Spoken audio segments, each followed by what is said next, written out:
How do I do an introduction? Hey guys, this is going to be our very first podcast, the Canine Informer podcast, and today I have a cat back there yelling, but today we have Jonathan over here. Jonathan is a dog trainer. He has a pretty interesting startup. We actually met through a Reddit forum, a dog training forum, where I was getting blasted by armchair trainers, and you'll hear us discuss that here shortly. But that's when he reached out and asked if he wanted to talk some dog stuff. So here we are. And Great. I'll give the floor to you, Jonathan, if you want to introduce yourself. Yeah. My name is Jonathan Wallington. I'm a dog trainer out of Michigan, but I work primarily just throughout the entire Midwest. You'll see me in Ohio pretty soon. Go OSU. I'm betraying my state. But I got my start teaching and training. I started off as a dance instructor, pretty crazy. So I learned how to talk to people. And then I did that for a couple of years, and then I started working with animals because animals are a lot easier to work with than people. And then I learned the hard way that dog training is basically all just working with people again. Yes, yes. So pretty interesting. My experience, it sounds not super unlike yours. When I very begun working with dogs, I was um, managing a doggy daycare, so I jumped knee deep into it. Um, the doggy daycare, I managed it, and by the time I was done, it was usually somewhere between 50 to 70 dogs and me. And those are crazy numbers. Anybody who's ever done anything with doggy daycares knows that those numbers are. I've learned since. I mean, when I was working there, I've learned 1 to 70 ratio is a bad time. Mhm. But I figured out how to keep the boat upright. Um, I started off being basically positive reinforcement only, and then realized really quickly that dogs have knives in their face and they are predisposed to violence. This isn't something that they are taught. Puppies will bite because it's fun and interesting to make you squeal, or they will beat up on friends. I have a couple stories. I have my bench clearing story where I had to literally stuff a dog's organs back inside of its body. Ooh, And we'll have to touch on that later. Yeah, dude, that was a brutal. That Yeah, was. yeah. I It gives think, me a yeah. cold Hold that thought for a little bit later. Yeah, we can go sweat. into a couple stories like that between me and you for sure. Yeah, But yeah. so I managed this doggy daycare for a while, and then I moved into dog training pretty focusedly. That was like my main source of income, and now it's exclusively my income is through dog training. Once I transitioned into dog training, I basically my philosophy has been on first maximizing decision making. Um, and we'll probably there might be moments where you might hear me, or you might hear. Do you go by your first name on this? Yes, yes. You can call me Patrick. Yeah, first name basis. Yeah, So you might hear me and Patrick like disagree or agree on certain things, but it's probably because we've just experienced like our foundation is built off of literally different dogs, and some things work with some. yeah. But the premise of how I'm working with trainers is first I have to acknowledge that I'm working with a human, um, because I can try to work with this dog as much as I physically want, but I only have maybe 90 minutes a week with this dog. Hmm. And so I might have a perfect like training practice, but then I realize that if I give that to the owner, they might not do it Yeah, because it's either they're too lazy or they're too stupid or whatever terrible thing I can say about people. So yeah. I have to give them something that's like a version of that training that they will actually do day to day to actually Hmm. like improve the relationship that they have to the dog and that dog's ability to um, like actually make good decisions. And then once we reach the end of a dog's ability to make good decisions, that's where you get into like instinctual driving stuff. And then that's where we start getting, I get into more like aversives and I have Yeah, to, you know, it is what it is. So yeah, that's yeah. I basically my agree. background on I training. agree completely about training the owner. I would say a good what 30-40% of my training sessions is actually working with the dog. The rest of it is training the owner, because I can work with any dog. I can train any dog. It doesn't matter what level of aggression, what breed. I can train any dog. But then that means the owner would have to become me. Yeah. And so yeah, it's I actually just made a couple of shirts the other day that it says dog trainer, training humans to speak dog. Yep. uh because that's really what it is. I cannot be successful in training dogs, especially in my world of reactivity and aggression, if the owners are screwing up left and right when I'm not around. Mhm. So yeah, and then also what will work for that owner, because some owners can't do certain methods based on maybe their age, their strength, their capability, what they're comfortable with. Mhm. So there's all of that to take in as well. Yep. How did you how did you get your start in dog training? Okay, so can you hear me fine? I can. Yep, I Okay, can hear. perfect. So I got my start in dog training in 2013. I was working with the YMCA's and their aquatics department, and I Mhm. had at that point in different careers between like restaurant industry and aquatics and stuff like that. I built myself into a managerial position. So let me put this here. So what I did was I ended up getting a job as a store manager with this pet retail store that also did grooming training and stuff up in North Carolina.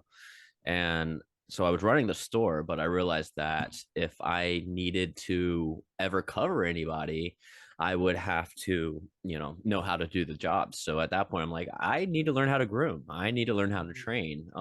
Besides, I've had my own dogs before that, but on a professional level, I just needed to learn it. So that's when I first started learning it, and it was a lot more Lima than anything, puppy training, obedience. And then over the last, I would say 4 or 5 years was really when I started looking at all the reactivity. It was mainly because of the grooming. There's a lot of groomers that turn down aggressive or reactive dogs if they're Yep. over a certain level. And so I would take them, and I would, understanding the body language and canine behavior, I was successful grooming those type of dogs. And that's a huge chunk of my clients right now Mhm. is dogs with behavior issues and grooming. And so from there, I'm like, well, does anybody train these dogs? And nobody, Nope. nobody will take them. Mhm. It's and the problem is because there's a lot of training. Give me a second. This thing is. Oh well, if you can hear me fine, that's fine. Yeah, you're coming in crisp. Okay. You sound like my guess is I sound like I'm coming through a computer, but you sound Yeah, perfectly. like a studio mic. Good. Yeah. Okay, cool. So then that's fine.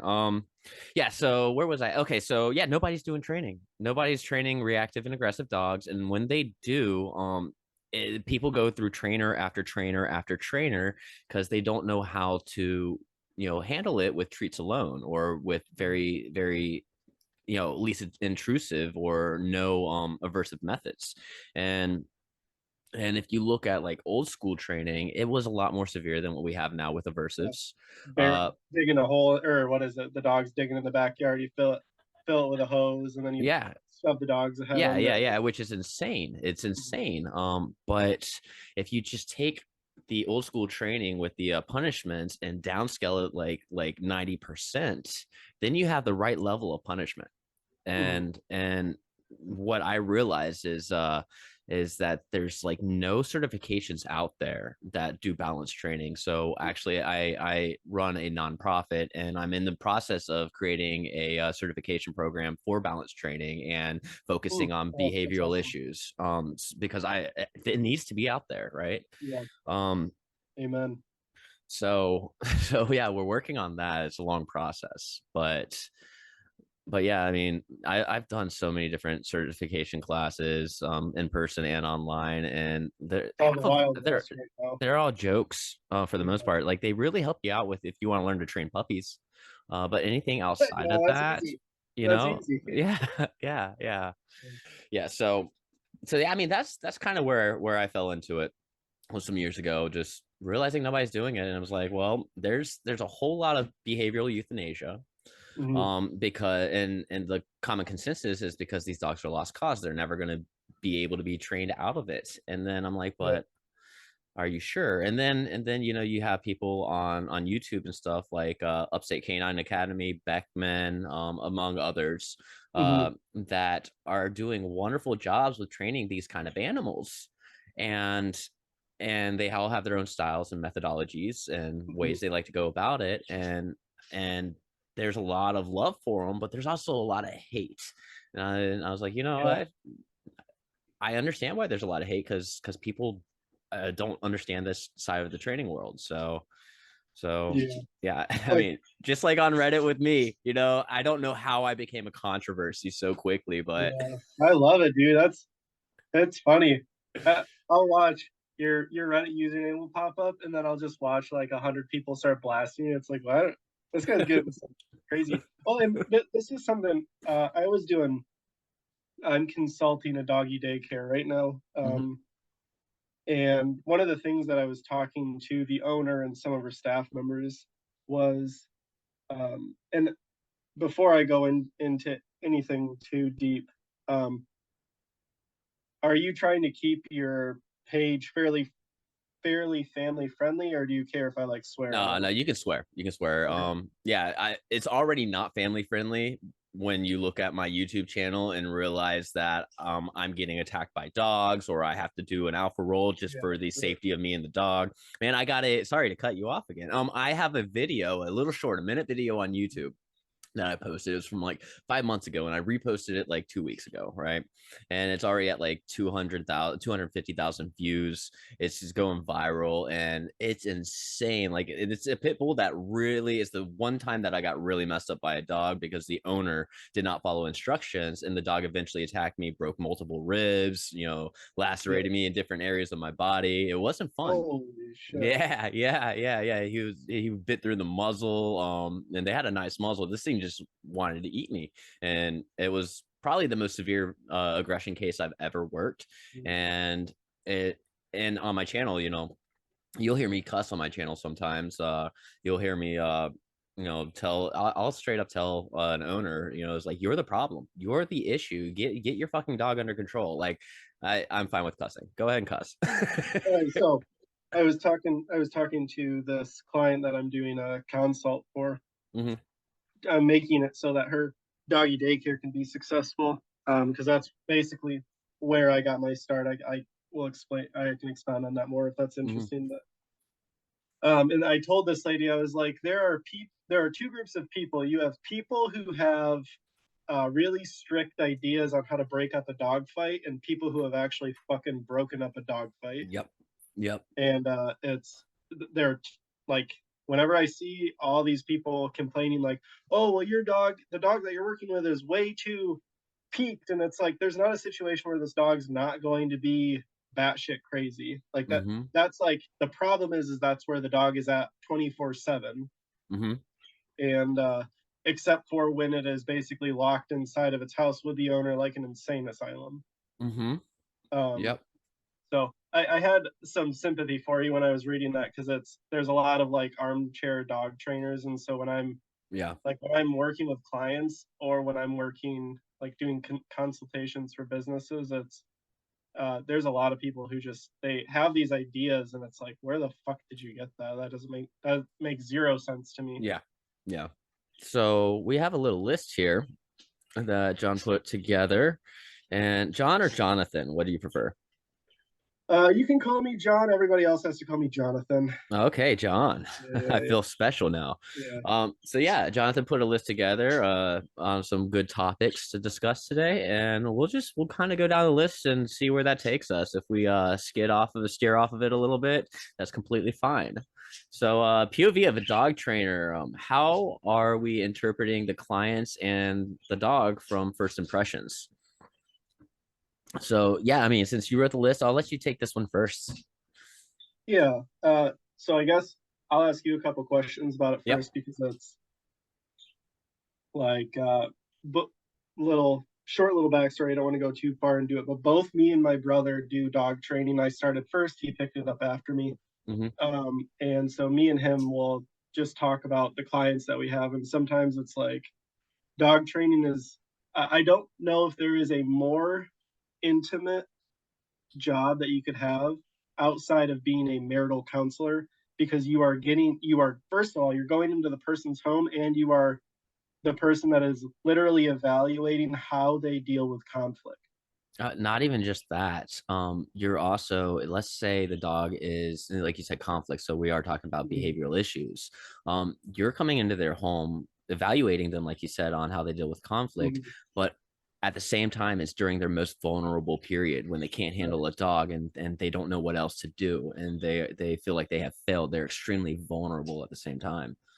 So it's it's interesting because I get to talk to him, and I've talked to a number of other trainers, but it's like uh, you realize how quickly people like literally don't know what's going on. Like Yeah. it, Yeah. uh, it's fascinating. Really is fascinating. But it's so I have a couple questions for you. It's one, it's what are you looking for in a client to determine whether or not they are a good candidate for training for what their dog needs. So like let's presume that the dog has behavioral problems. Okay. It's not just like obedience training. You don't have the perfect golden retriever that Yeah. doesn't actually need dog training. They're just doing it because it's a status symbol. Mm-hmm.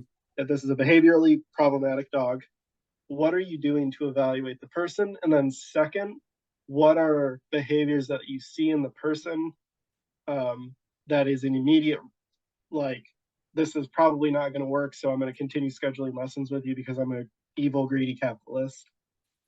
Gotcha. Okay. Gotcha. So when I'm working with clients, when I first come in, first meet them, the very first thing I want to do is depending on the behavior, but let's just pick one. Let's say a dog is just aggressive towards people that come over. Okay, Mm-hmm. let's just say that, and it could be a number of different things. We don't know yet which is the cause, or why.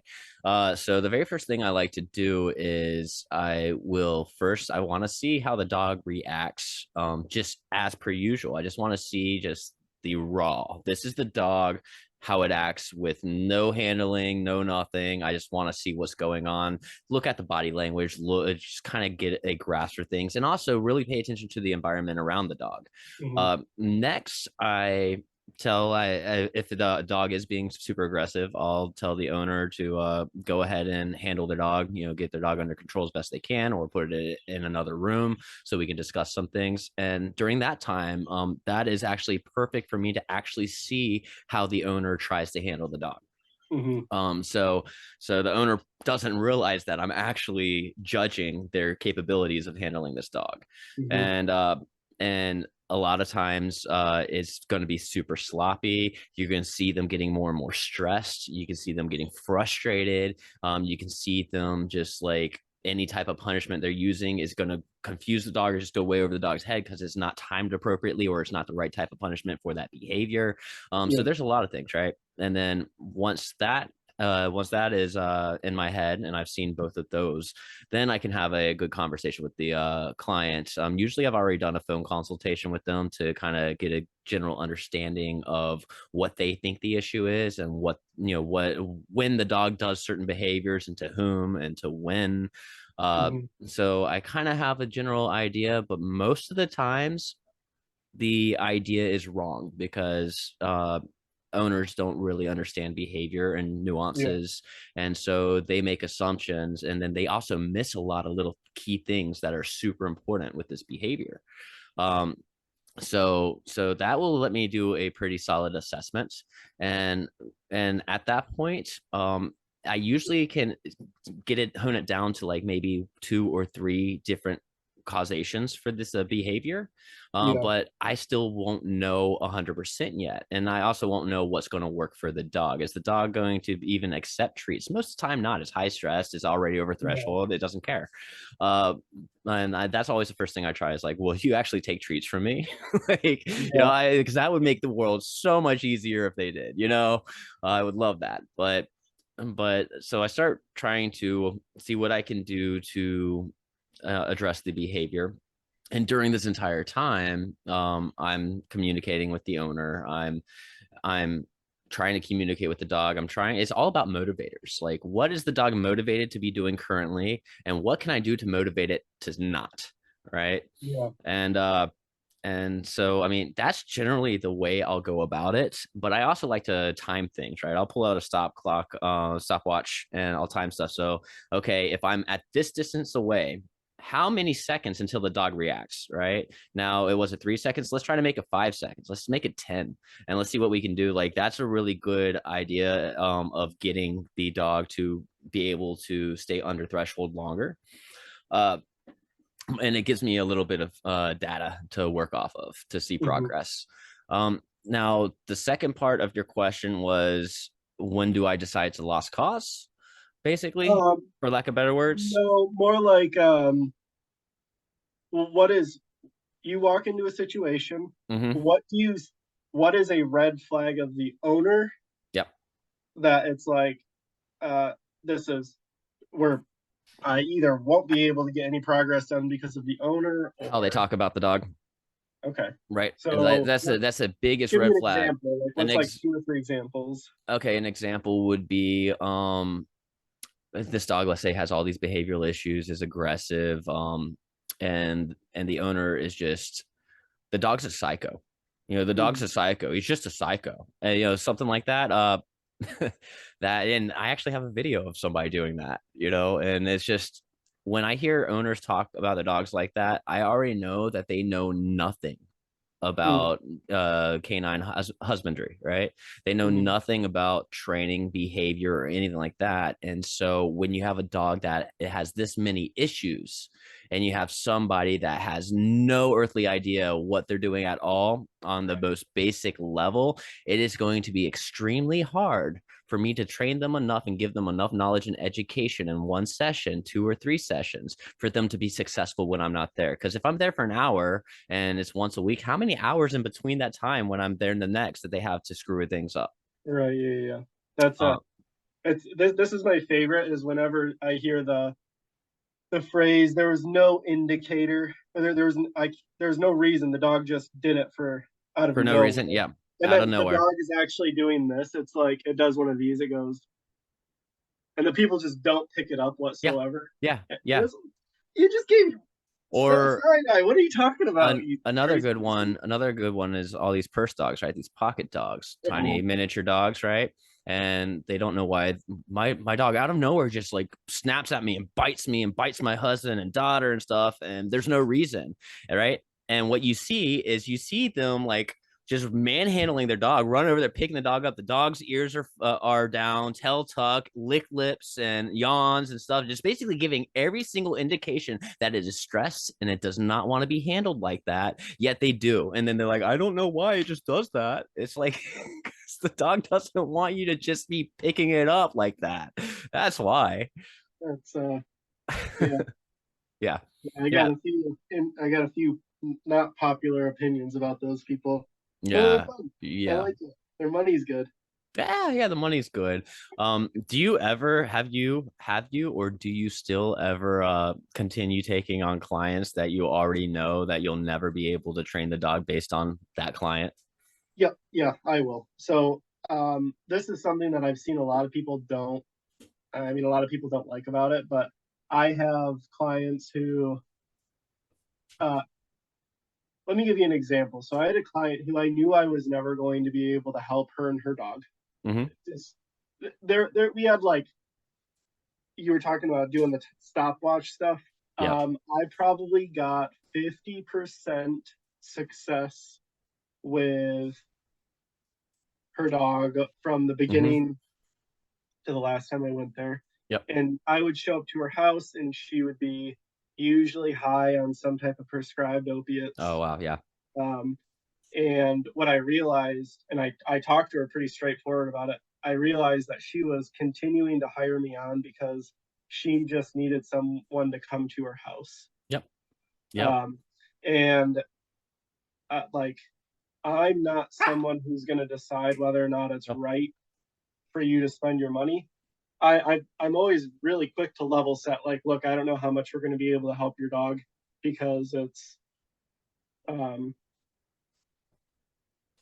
like your dog is a Chihuahua that, and you're physically handicapped, you're bedridden 22 hours a day. Mm-hmm. Like realistically, there's not much I can do. But I am willing to come here, and if for that hour to 90 minutes that I'm here, I could work with your dog, which is Mm-hmm. probably the only outside human contact it has, and Yeah. then you need me to like bring your groceries in. I've done Mm-hmm. that, and Yeah. I'll do that for weeks and weeks and weeks, and it's um, I've gone to hoarders' houses to help people out, and Yeah. it almost becomes like something different than dog training. But I don't Yep. think that that's like very prototypical. Yeah, Um, yeah. I have a client, super nice lady, and I have I have been leash training her dog for 11 months, 3 times a week. I have gone nowhere with it, right? 11 months, three the times dog a is week, just right? And just the dog, when I'm working with the dog, by the end of each session, the dog's great. And then I come yeah, back the next time and it's wanting to bolt out the door, pull itself until it wants to choke itself, even with prong collars on and stuff like that. It just doesn't care yeah, because the days in between when they go on the walk with the owners, and also the same days that I'm there, they go on walks with the owners. The owner admittedly told me like they don't listen to my instructions. They just walk the dog and don't do anything. And you're like whatever, yeah, I'll just keep yeah, taking they this have one. admitted. So I have even asked why do you have me coming back then if you know that you're not going to stick to the process? They're like, well, because my dogs like you. It's like, okay, well, I mean, Yeah, if the reason why you're hiring me is to hang out with your dog, I'm not going to be upset with that. yeah. I have a I have a client. I worked with her dog for 3 years, and her dog got to like it's TDI certified. Yeah. I was bringing this dog into an adult special needs daycare, and we were doing for a really long time. I got hit by a car while I was walking this dog, and I turned in the middle of a busy intersection, and told the dog to sit and stay, and it waited while I got the driver's information. Blah blah blah. Hmm. Um, and all of a sudden one day she's like, "Oh, um, my dog's good now," but now I'm using the lady as a realtor, so it's like a Yeah. whole thing. But Yeah. it's funny how you'll have somebody who I think dog trainers are almost like a status symbol. It's like we're pool boys basically. Yeah, yeah, yeah. I've actually done really well, and same with groomers, actually, dog walkers, pet sitters. Mm-hmm. Pretty much anybody that is not a veterinarian in the pet care world, or is not like some like superstar YouTube sensation or on Discovery Channel or something like that. If they're not one of those people, then yeah, a lot of people just kind of look at us like kind of like garbage men, like Yeah, they're like, oh, you're expendable, like yeah, anybody could do that type of thing. It's like you have no idea how many years and years and years of experience studying, research, reading peer review studies, yeah, debunking nonsense, and getting injured and so on in order to perfect a yeah. certain skill set, I got a and scar like this on my butt from a husky biting me. You tell you, I learned a lot that day. right, yeah, yeah. So let's see. I have on here for the next thing, challenging cases, what worked, what didn't. Challenging cases. I have a lot of challenging cases. And so since we already brought up some armchair trainers on Reddit, let's bring up a couple of my posts that I put on Reddit as challenging cases, right? Challenging cases. So we have a dog. One second. My dogs are going to be loud in a second if they keep playing. One second. Boundaries. Boundaries are important. We'll talk about that Let's, soon. let's see. I'll get my dog and see what he does. Whenever people see my dogs, I have a Catahoula leopard dog and a husky. And Yep. the husky is 10 months old, still a puppy.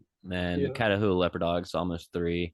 My leopard dog is also my helper dog. So she works with dog reactive dogs. And she's a very leader type dog, dominant dog, but non-aggressive. So whenever a dog aggressive dog or dog reactive dog is doing its reactivity thing, is always always the case of those dogs is that it's self-fulfilling, right? It's a self-reinforcing behavior. If that dog charges another dog and that dog tuck tail and run, then it's like I'm going to do that more because Right. that's what I wanted, right? um so Nezzy doesn't stand down towards other dogs, and basically it blows their mind that I'm doing this thing that always has worked, but now is not working. What the heck's going on? And it shows a dog that the world's going to push back sometimes, right? Which is great. It really helps me out. And dogs can speak dog better than I ever could. It'd be vain of me if I thought I could. Um, but but yeah, so when people see my dogs, they are trained, but they also I have certain expectations. I don't My dogs don't have to be perfect, right? And Mhm. so I let them get away with a lot of things because I still want my dogs to be dogs. I don't have to have them in a perfect heel. I don't have to have them, always laying in place until I release them. So they're like, I thought you were a professional dog trainer. I am. Then why don't your dogs act like the top level professional dog? It's like because I have different expectations. Why do great mechanics have shit boxes? This is Yeah. my dog for Yeah. reference. Yeah, that's I resonate with that. So Obi, my dog, he's a Samoyed, Hmm. and I've trained him. I use him to break um, aggressive dogs out of unplayfulness. Yeah. And so, if you were to ever see videos of me and him playing, he will literally play with dogs the same way that he plays with me. And it's like, I've Mhm. never met a dog that will get problematic dogs to play with him more than him. Yeah. And it started from when he was like 8, 9, 10 weeks old, where I was playing a very specific way with him, and you see it persistent. Yeah. Yeah, So, yeah, yeah. Dogs will definitely train themselves. And the whole reason for that conversation was going back to our challenging cases. It's a full circle, right? So Sammy is probably the first thing that made me extremely controversial on Reddit. It's the big black dog that I have to flood in order to be able to safely handle him, and then we can start with a baseline to start building them back up, right? And the very first time I met Sammy, it was just a 30-minute inside consultation. And I didn't record it. I wish I did, but his owner's in the other side of the room holding Sammy back. Sammy's just trying to get out of the hands as much as possible, and he had his muzzle on. So I told the owner, like, let him go. Right, just let him go. Let's see what happens, right?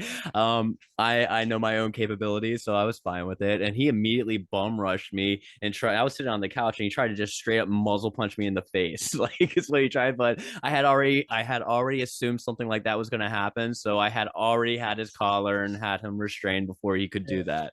And his owners were like, I'm so sorry. I'm like, no, no, no. I told you to let him go for a reason. Like, yep, I wanted to really see if he just being reactive because you're holding him back, or is he actually aggressive, right?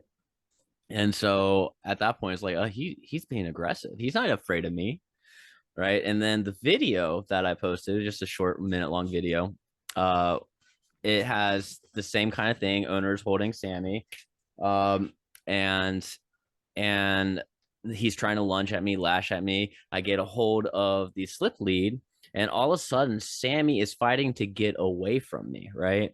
So his entire mood changed because I had control at that point. So he was lashing out, jumping, pushing against me.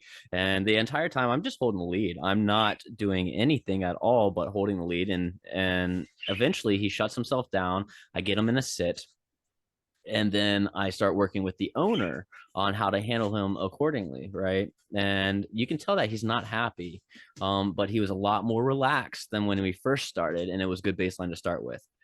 That got me huge on the controversy on the open dog training forum on Reddit, the subreddit. And then it got even better because 2 weeks later, I did another training session with Sammy. And during this training session, halfway in, I took his muzzle off, and he was in his back. Yeah, we took his muzzle off in the middle of a walk, and then he was happily taking treats, happily performing um, mhm, commands. And then I had my employee Kim, who was also recording for me, who's never actually physically touched or been inside the yard at that point. I let her come in the yard, Sammy greeted her, no muzzle on, no leash. Greeted her without trying to attack. We had Mhm. somebody else come up. I let her shake the owner's hand, and then I had her come and pet Sammy on the cheek, and no attack, no nothing. And Sammy was just able to exist, relaxed and I happy. yeah. And it's like all these people that are saying that, oh, you flooded the dog. It looks like you're choking the dog. You're the worst trainer in the world. It's like, yeah, but look what I did in 2 sessions. Yeah. But look Yep. what I did in 2 sessions. I rather stress a dog out for a half hour, an hour during the first session than let it live the next 6 months of its life stressed as hell, not understanding how to cooperate or communicate with the world around it while I'm just Right. tossing it treats from a distance. Like I it's don't yeah, think people really understand what the value or purpose of flooding is either. yeah. Like it's Yeah, a so that wasn't even the hardest case I had. It just that was if I didn't have the experience I have right now, that probably would have been Mhm. one of the tougher cases. The hardest case that I've had was a pit bull. That this one's the one that broke two of my ribs. Mhm. Uh, so when I first showed up, I didn't record it. I wasn't recording at that point. I just showed up just to see. I want to see everything from behind the fence line and stuff. I just want to see. This thing was literally climbing the fence halfway over, doing like a press up on the top of this chain link fence. I had to like push it by its chest to get it off the fence because he wanted to come at me that bad, right? Mhm. In the video you can see them restraining him as best they can with the lead, and the mom, dog mom or whatever, the female handler went down and tried to sue them. It's okay, it's okay, it's okay, you're a good boy. And I was like, no, no good boys for this. No good boys for this. Yeah, Like that's this is unacceptable behavior. It's like uh, by you coming down and petting him, you're reinforcing that behavior right I there. love that. That's so And funny. don't do that. And so eventually I realized that the female owner, this dog had a perverted idea of resource guarding the female owner, right? And so I told her to go inside. Just go inside. Somebody will retrieve you. I'll knock on the door and bring you out when we're ready. I want to see how your dog acts without you around. Immediately, the dog allows me to handle him. Immediately, the dog is not attacking. Immediately, he's not Mhm. being violent, right? And so the male owner was outside and he was allowed to be outside because it wasn't, the male was the female that the dog was resource guarding. And I decided to ask him a couple questions like, have you, because they have gone through trainer after trainer at this point, and I said, have you ever had anybody come over and be able to handle your dog like this? And he's like, no, nobody can get close to him. I'm like, okay, good. And I said, good, because good, I know something's working. I know we're going in the right direction, right? Okay, good. Um, and then he's like, the dog's a psycho. Oh yeah, there The you go. There's that term. Yep, the female owner overhears it from inside that her boyfriend called the dog a psycho, and she got defensive. She came back outside and said, "My dog's not a psycho, you're a psycho," right? Immediately. That caught me off guard. I didn't expect somebody to just, you have a highly violent dog with a bite history, then I'm serious about you staying inside, and it caught me off guard that she broke that. Came back outside. The dog sees her. I look up, and the moment I look up, the dog is on my leg. I swipe the dog off me real quick, try to get a handle of it, and all of a sudden, muzzle punch, muzzle punch, muzzle punch, muzzle Yeah. punch. Uh, Oh my god, it was so there's something bad. pathological or weird. Yeah. So yeah. So And at that point, I've already any type of mutual respect we had for each other, or any type of relationship I was building with that dog at that point was over. yeah. So at that point, I there wasn't much I could do to continue working that dog that day, uh, because it didn't trust me anymore at all. So there was no way I was going to handle it again. I was nervous at that point because it's like I'm messed up, you know. Yeah. So now my energy is not calm anymore, and your own personal energy goes a very long way with working with reactive dogs and violent Mhm. dogs. So like just the whole thing flopped. So that was probably my hardest case, and it was a big learning experience not to trust owners. I can trust the dog, I just can't trust the handler. How did that ever resolve? Was that one that you felt like you achieved? Did you like feel satisfied at the end of that? Yes and no, because at the end of it, I decided from that point on, I decided I'm going to let them handle the dog. I'm going to instruct from a distance. I'm going to show them how to appropriately do corrections. I'm going to, basically communicate as much as I can to them about what Hmm. they're doing wrong. And why the dog like has no boundaries, why the dog is acting like this. Yeah. And by the end of it, there was a moment where the female owner was, that had the dog in sit, holding command, and I was able to walk up into this little circle of three of us and shake her hand and have a conversation and stuff like that without the dog trying to attack me. So I feel Yeah. like we made a lot of progress. Unfortunately, I've tried to contact her over the last 6 months, to get updates or see if she needs another session or anything, see what we can do going forward. And she ghosted. So I don't know anything about what's going on with that dog. But I feel that we did make some progress, and I feel that I did get through to them that this is not okay. This is life or death. This dog can kill somebody. This dog could kill an animal. This Yeah. dog could kill a child. An adult man. This dog could kill this dog, and it was weird. Most dogs that I know that are aggressive, they're going to go for arms, legs, your abdomen, those type of Right areas. to the This face. dog went straight for the jugular. Oh my Straight for the God. jugular. Like Yeah. the very first thing, like you can see me jump back like this because the dog was just, the muzzle was like right here next to my throat. Oh, It yeah. was Yikes. intense. It was intense. Yeah. Yeah. What about you? What is some of your most challenging cases? Um, so do you want the most challenging from the client side or most challenging from the dog side? Your pick. Dealer's choice. All right. So, um, there's a dog that I worked with. His name is Rocky. He's real, he's a sweet dog to the owner, basically, but he was really super, super problematic to everybody else. If you tried to leave, he would freak out. You couldn't, like, the owner had to be in a really specific situations to even like put the collar on the dog or to leash the dog. Hmm. God forbid you wanted to put something like a prong collar on him. It Yeah. was going to be a whole thing. And there, very rarely do I describe, like, the the phrase that I use is I say that the dog is seeing ghosts, and I don't mean that literally, Hmm. although I have no idea. I mean, maybe, who knows?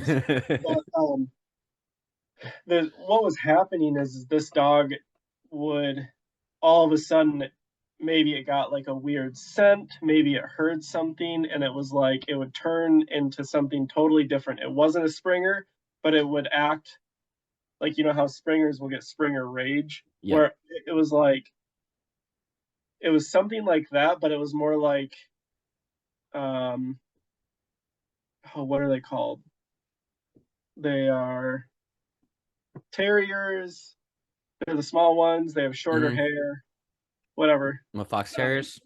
no, they look almost like doodles, where they have like the kind of the curly face and Hmm. whatever. Doesn't matter. I'm just blanking right now. Yeah, yeah, yeah. No, I'm trying to think. There's so many different breeds out there, man. But he would just act like he was like schizophrenic or something. And he would Yeah. like stare at the wall for a really long time. And I've dealt with dogs that have like doggy OCD. I Oh had a yeah. bull terrier that was banging its head against the wall. But this dog was like so problematic, and we could eventually get it to calm down, Hmm. um, enough for me to like leave the house, come back in a couple times, and then the next time I would go to the house, it was like there was a total reset. Hmm. Um, and it, like, you want to talk about not feeling satisfied, it felt like at the end I had done about 70% of what I wanted with this dog, but there was a huge chunk of it where every single, like, the amount of feedback and correction that this dog needed, the owner was just like not emotionally tough enough to do it. Hmm. um, and that's not, it's sad for the dog because it's Yeah. like, Yeah. yeah, oops. I mean, the Yeah. dog would guard its mom really bad, and Hmm. I was like, well, you need, like, I can't confront him because that will just validate all of his emotions and negative feelings about the situation. Like, you need to tell your dog that something's wrong. Yeah. because if I do, then he's just gonna go, well, fuck this guy. I already didn't like him, and now I don't like Yeah. him even more. Yeah. So, but it was like we were just fighting. Like, look, you have to do this stuff, and well, I just feel bad, or like he's gonna hate me, and it's like he's already living in Yeah. an asylum basically in your house, and so Yeah. that Yeah. was probably the most frustrating as far as like dogs go. As far as humans go, I had I'm gonna unblur my camera real quick. I want you guys to see what my husky is doing right now. So I don't have a specific dog bed for my dogs. They get this little couch thing, this little armchair. And the reason why they get this little armchair is because my husky does this. So, and it doesn't matter how many times I've stopped him, corrected him, reverted his behavior. That's just what he's going to do. So this is their bed. They get to hang out here and do whatever the hell they want with it. But they also know that they're not allowed to do that to any other piece of furniture. So it's like, okay, I mean, have at it. Have at it. he's cribbing like a horse. Yeah. That's Yeah. funny. Yeah. This is what my dog is doing, and this is what he does most of the time. Sometimes he'll just grump. What do you think? And then the secret to having a It's really good blurred. dog. Oh, it's blurred. Yeah. It's You have to click the little video up arrow and then, yeah, the little video up arrow and then click the blur my background. oh yeah. Hold on. And if you unblur it for just a second, I just keep it blurred just because it looks nice on video. But All right, so this is how I know how to have a really good dog. mm-hmm, What you do is you just every dog I've ever met has pestered the owner mm-hmm, more than the owner has pestered the dog. So I just yeah, take him and sometimes I shake the obedience into his head. Oh, he's so sweet. yeah, Oh, yeah, you're a good dog. yeah, Yeah, you gotta yes, pester him sometimes. He's just good. yeah, Sometimes when I get home, I'll start like dancing or something for him, and you mm-hmm. just hear him. He'll make this noise. He goes like he's just done with my shit. He's like this Yeah, guy, he this hates me. guy. It's pretty funny. Yeah, no, my dogs are great. Like I've let them let some accidental conditioning go. So for instance, they have to both be sleeping pretty much on top of me at night. Which is rare for a husky. Huskies don't tend to like cuddles that much, but my dog loves cuddles, and I found that it's because I just ignored the dog when the dog was a puppy. If you don't want to cuddle, that's fine. You go do your stuff, and then eventually it creates a very good experience when they decide to cuddle on their own, and they're likely to do it more. Yeah, Um, just like when you see a husky that's very loud and talkative and throws temper tantrum stuff, that's because there's lack of obedience training. yep, My husky is extremely quiet because he has a lot of obedience training. Again, he gets away. He's allowed to do something like this. It's keeping his mind occupied right now. He's allowed to, but anything else, he knows what he's allowed to and not to do. yeah. Uh, yeah, it's a good. Mine is pretty similar to that. He does not. I've tried to get him to sleep in bed with me, and he just rejects it. He wants to be outside. I don't know if you've Yeah. ever taken one of those temperature guns Mm-hmm. where you can see what the ambient temperature of the room is, and if you shine it on a human, where we like light up yellow and red, Yeah. but if you shine it on a regular dog, they light up just like a person. He is invisible on those. Oh You man, cannot see him. because through the fur. Yeah, Yeah, there's he has zero heat transfer. I like that sucks. every winter in Michigan um we get these PSAs, and they're like, "Oh, make sure to bring your dog inside." And it's like my dog does not he hmm it does not I've never seen him shiver outside of fireworks. Yeah. So So yeah, I mean, yes, the PSA bring the dogs inside. That's great. But the thing is, if your dog wants to be outside, your dog is not going to allow itself to freeze to death.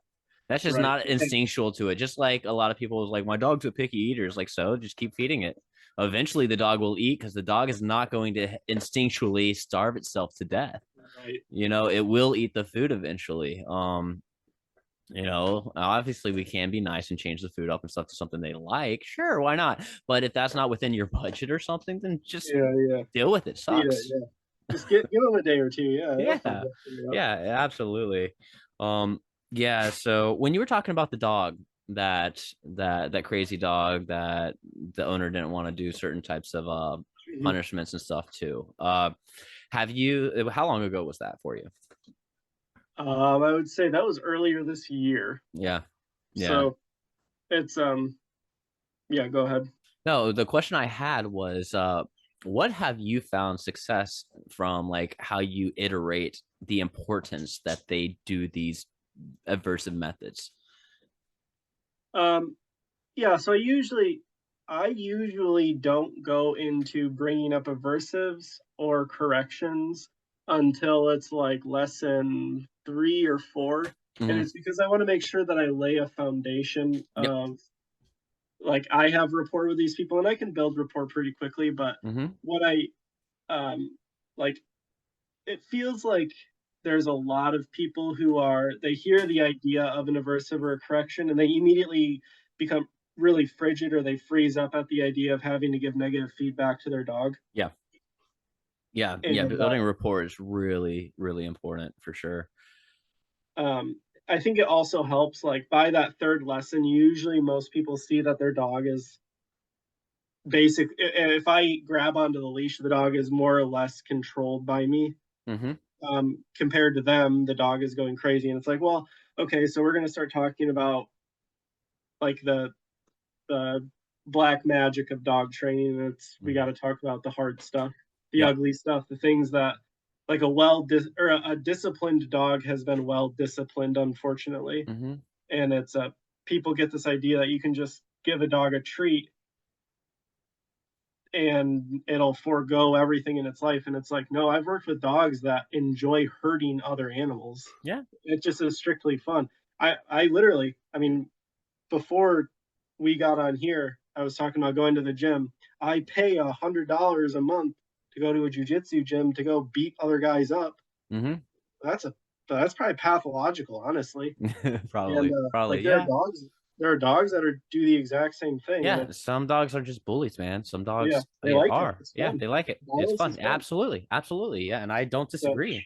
I don't disagree. That's why, like, when I see Tom from Upstate Canine, yeah, whenever he does his like whole no bad dogs campaign, it's like, yes, no, there's just a bad dog. The dog's just a right, jerk. yeah, You know, yeah. like that dog's just an asshole to be for the sake of being an asshole, you know? Like, Oh man, those are my favorites too. That's why I mean, you have a husky, so hopefully you can take this in stride. It's why I love huskies oh no, because they are. huskies are assholes, man. They are That's my straight up. favorite thing about them. They Dude, are. I love it. They do that. They'll nose punch or they'll do that thing where they scream at another dog, and it's like I get it. That's Yeah, you're just yeah, me as a yeah, dog.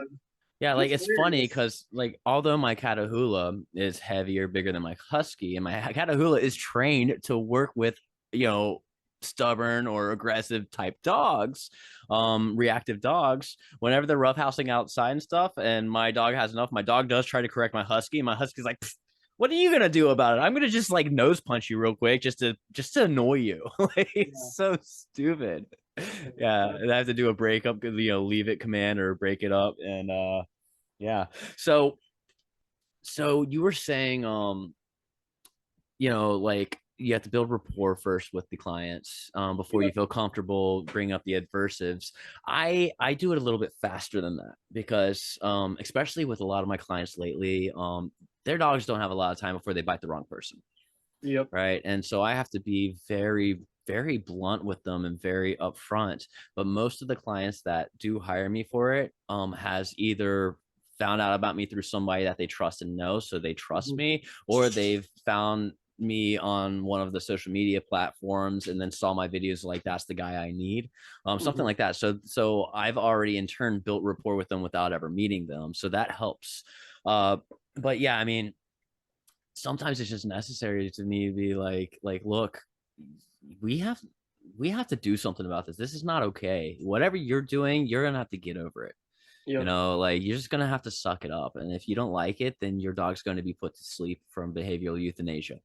Yep. That is what we're talking about right now. So either you can just say, I'm going to set boundaries and I am going to correct the behavior that needs to be corrected, or you can be okay with your dog dying, and that's up to you. Right. Like like I will be very blunt about it sometimes because it's not a laughing matter anymore, you know. And when you're talking about building the rapport and stuff, I think you said a key word in there, you know. You eventually have to tell them like the ugly part of dog training, right? Yep. um I think that is actually the big reason why it became controversial on Reddit, is because I immediately posted, instead of like most dog trainers do, where they post like a beginning reactivity clip and then here's a muzzle off how they're acting with a tiny little montage of the best Yep. things they did in between. I showed all the ugly, right? I Mm, showed all the dirty and the ugly because I feel that is better for pet owners to know exactly what's happening in the background so that way they don't feel like failures, right? You know, mhm. the dog's not going to listen to me the first time I tell it to sit, right? The dog's not going to take a treat from me the first time I try to give it a treat. It might not even be 100 times until it decides to take a treat, right? I'm going Right. to show that ugly. And I think that's why a lot of people got pissed at me. There was only one video so far I posted on there that got positive feedback. And it's because I did just that. I posted the video and it was a very heavily cut video where at the very beginning, there's a German Shepherd trying to basically jump through its kennel to, you know, bite my face off. I tried to give it a treat, it wouldn't take it, and then all of a sudden, and you see me take it out of the kennel, and you know I'm basically holding the lead at a distance, and then it cuts to me taking the muzzle off, having them go into a good sit, tail wags, giving them a treat. Mhm. Right? It didn't show all the crap in between, Yep. and Yep. all the people, there was people in there was like, I will admit that I disliked a lot of your other videos, but this is a really good video. And it's Mm. like, oh, that makes sense. You didn't get to see the Finally. ugly. Yeah. You didn't Oh, see the ugly in between. People don't like the ugly, you know? It's kind of like people, the way I look at it is similar to like, you know, people are completely okay going to the grocery store and buying chicken and beef and stuff, but they don't want to know how you killed it, right. you know? Yep. That's I think of it also similar to like if somebody needs surgery, there's always Mm-hmm. cutting in surgery, Mm-hmm. right? And there's in order to get out in order to get out the bad part, in order to get out the cancer, you have you can't just be perfect and cut right at the line between what's healthy flesh and what's cancerous. You literally cut into the healthy flesh in Mm-hmm. order to make sure that you don't leave any malignant cells behind. Yeah. And that's um so you going back to kind of like my formula for how I do this, and I do it so that I don't like I just don't really have interest in going through the. I had a huge argument with a client one time, and it just basically I was just bored of it. It's like I'm happy to take your money, but I'm not interested in going through this rigmarole with other clients about, oh, Mm-hmm. why do you need to correct your dog? It's like if I can see in your children why all of this is falling apart, and it's because you're scared of conflict. Yeah. Yeah. Um, so I usually I have like a process that I proceed through, and it's Mm-hmm. the first couple lessons I talk about how do dogs communicate, um, and it's obviously different than people. I have this little bit, and I say your dog doesn't speak unless it does, in which case you have a $2.5 million dog, but otherwise your dog doesn't use words. It has about 15 unique vocalizations. Yeah. Blah blah blah blah blah. I go through all that. And then I say, but compared to humans, our lexicon is like 2.3 million. Mm-hmm. We have way more complex verbal communicators than your dog does. Yep. And then I grab a treat and I'll tell the dog to sit, and it sits because the person's already taught it sit. And then I'll do the exact same thing, but instead I'll say banana and fire truck and grandma's cookies, and the dog sits every single time. I'm like, so the word doesn't matter, Mm-hmm. right? But what you're seeing is I'm communicating through my tone, and I'm communicating through body language, and Yep. I continue to proceed through there, and then I start to show them like, look, like I'm fine with controversy and I'm fine with confrontation, like I thrive in it, but what I don't like is jeopardizing income Yeah. because the person doesn't like the idea of having to correct their dog.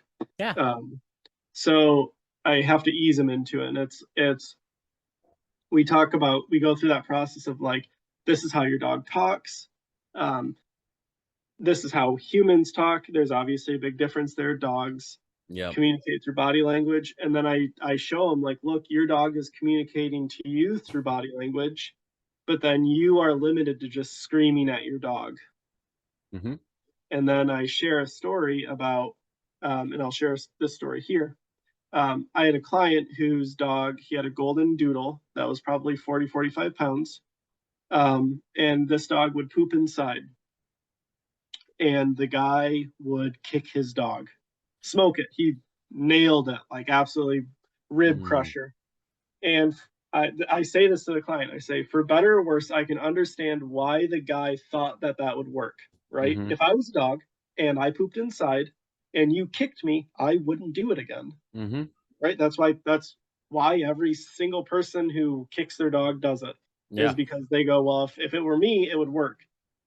And I tell them the problem is um, that dogs don't learn the same way people do. They don't learn as quickly as we do. Mm-hmm. Compared to a dog, humans are like 5G, dogs are like dial up. Yep.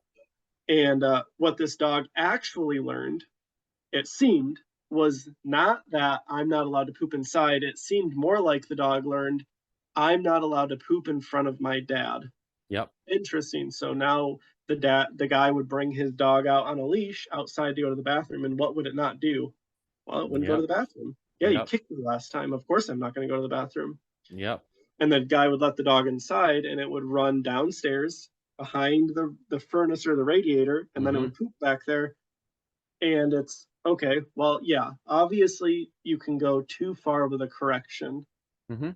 but and the way that I try to broach this with people is like, look, I need to be able to communicate that my dog that a behavior is unacceptable, or that it's wrong, or that it's bad, or that for some reason they're not communicating the right thing Mm-hmm. to me, right? But I'm trying to do so in a way that the dog is willing to re-engage with me after that like negative interaction. Yeah. If I correct so hard that the dog says, I'm just going to stay away from that, well, hopefully the dog learned the right thing. Most of the time it doesn't. Mm-hmm. Yeah. um, and not to say like this was something that really changed me as a trainer. Was I had a lesson with a guy whose dog was biting his kids, and this was when I was really early, like I was super green behind the ears. Mm-hmm. um, and I told the guy, I was like, well, corrections don't work. And the guy said, that's bullshit. My dog bit me and I beat the shit out of it and it's never done it since. And it's like, well, fuck. Okay, so like I'm not going to advocate that my clients maim their dogs, Yeah. but there's something to what you just said that Mm-hmm. is defying my like approach to dog training. I need to understand what that is, Yeah. because me just saying that it doesn't work is clearly not true, and it's going to Mm-hmm. alienate people. Yep. Yep. um, but I'm also not trying to just like tell people to drink from the fire hydrant and starting like like third wave beating the hell out of your Mm-hmm. dog. Like that's Yeah. also not my Yeah. angle or goal. Yeah. Whenever I talk corrections to clients, I explain to them different levels, right? Yep. And I tell them, for instance, like a squirt bottle, in my personal opinion, is more extreme of a correction than an e-collar if done right. If using an e-collar appropriately, how e-collars are supposed to be used, with a low stimulation static shock, that's a communication tool from a distance. That's pretty much, hey bud, what are you doing? Mm-hmm. And I explain to them that way and stuff sometimes. But like for the poop thing that you're talking about, using the bathroom inside, what I tell clients when they're like, should I correct my dog if they use the bathroom inside? I'm like, absolutely not. No. First off, if you correct the dog when they use the bathroom inside, all they're going to do is they're going to get really good at hiding when they go to the Mm-hmm. bathroom inside. That's it. Um, and you're not never ever going to find a dog using the bathroom inside and be able to correct it timely enough in order for it to make sense to the dog. But what you can do, on the other hand, is when the dog goes to the bathroom outside, you make it the best damn thing in the world. And Right. if you make that the best damn thing in the world, they're more likely to want to go outside and do it again. And that's, that's that. There's always certain levels and extremes you can go to, but again, it's as I was saying earlier in this conversation, it's all about motivators, right? Hmm. It's all about motivators. And if this one motivator doesn't work, let's say your dog just doesn't give a crap about praise, doesn't give a crap about food or any of that stuff, um then what do you do? What do you do if you're a Right, positive only reinforcement type trainer? What do you do then? You can't train the dog. So you right, have to figure out what motivators work, right? And corrections don't have to be extreme.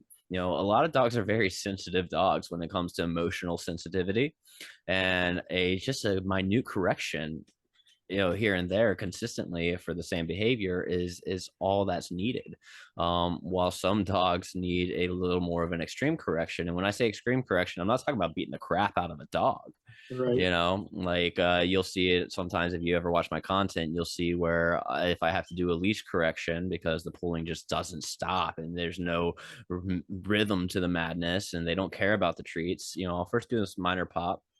I might do some back and forths. I might stop the walk until they loosen up. But if they're just not getting it, then I'm going to give them a little bit heavier of a pop and be like, bro, you're going to watch me now. You're going to yeah, focus on me. They're like, we're done with this because all you're doing is choking yourself out. You're going to cause yourself trachea damage just from the walk alone, not from my correction. right, So I rather be a little extreme right now. So that way you and your owner are better going forward. right. Yep, Um, amen.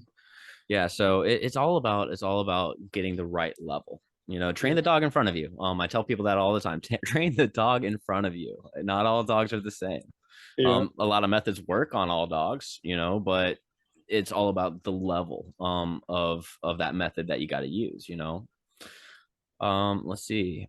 You have on this list types of lessons: obedience, behavioral modification, early puppyhood, and their value. I think to go further into this, I since this is trainer to trainer talking right here, I Hmm. think we should delve into not just the types of lessons, the types of trainers and their specializations in these types of Hmm. fields, because that's something a lot of people don't realize, that when they go to hire a trainer, the trainer might be specialized in a certain area of dog training and might Hmm. not be the dog trainer for you for your specific needs.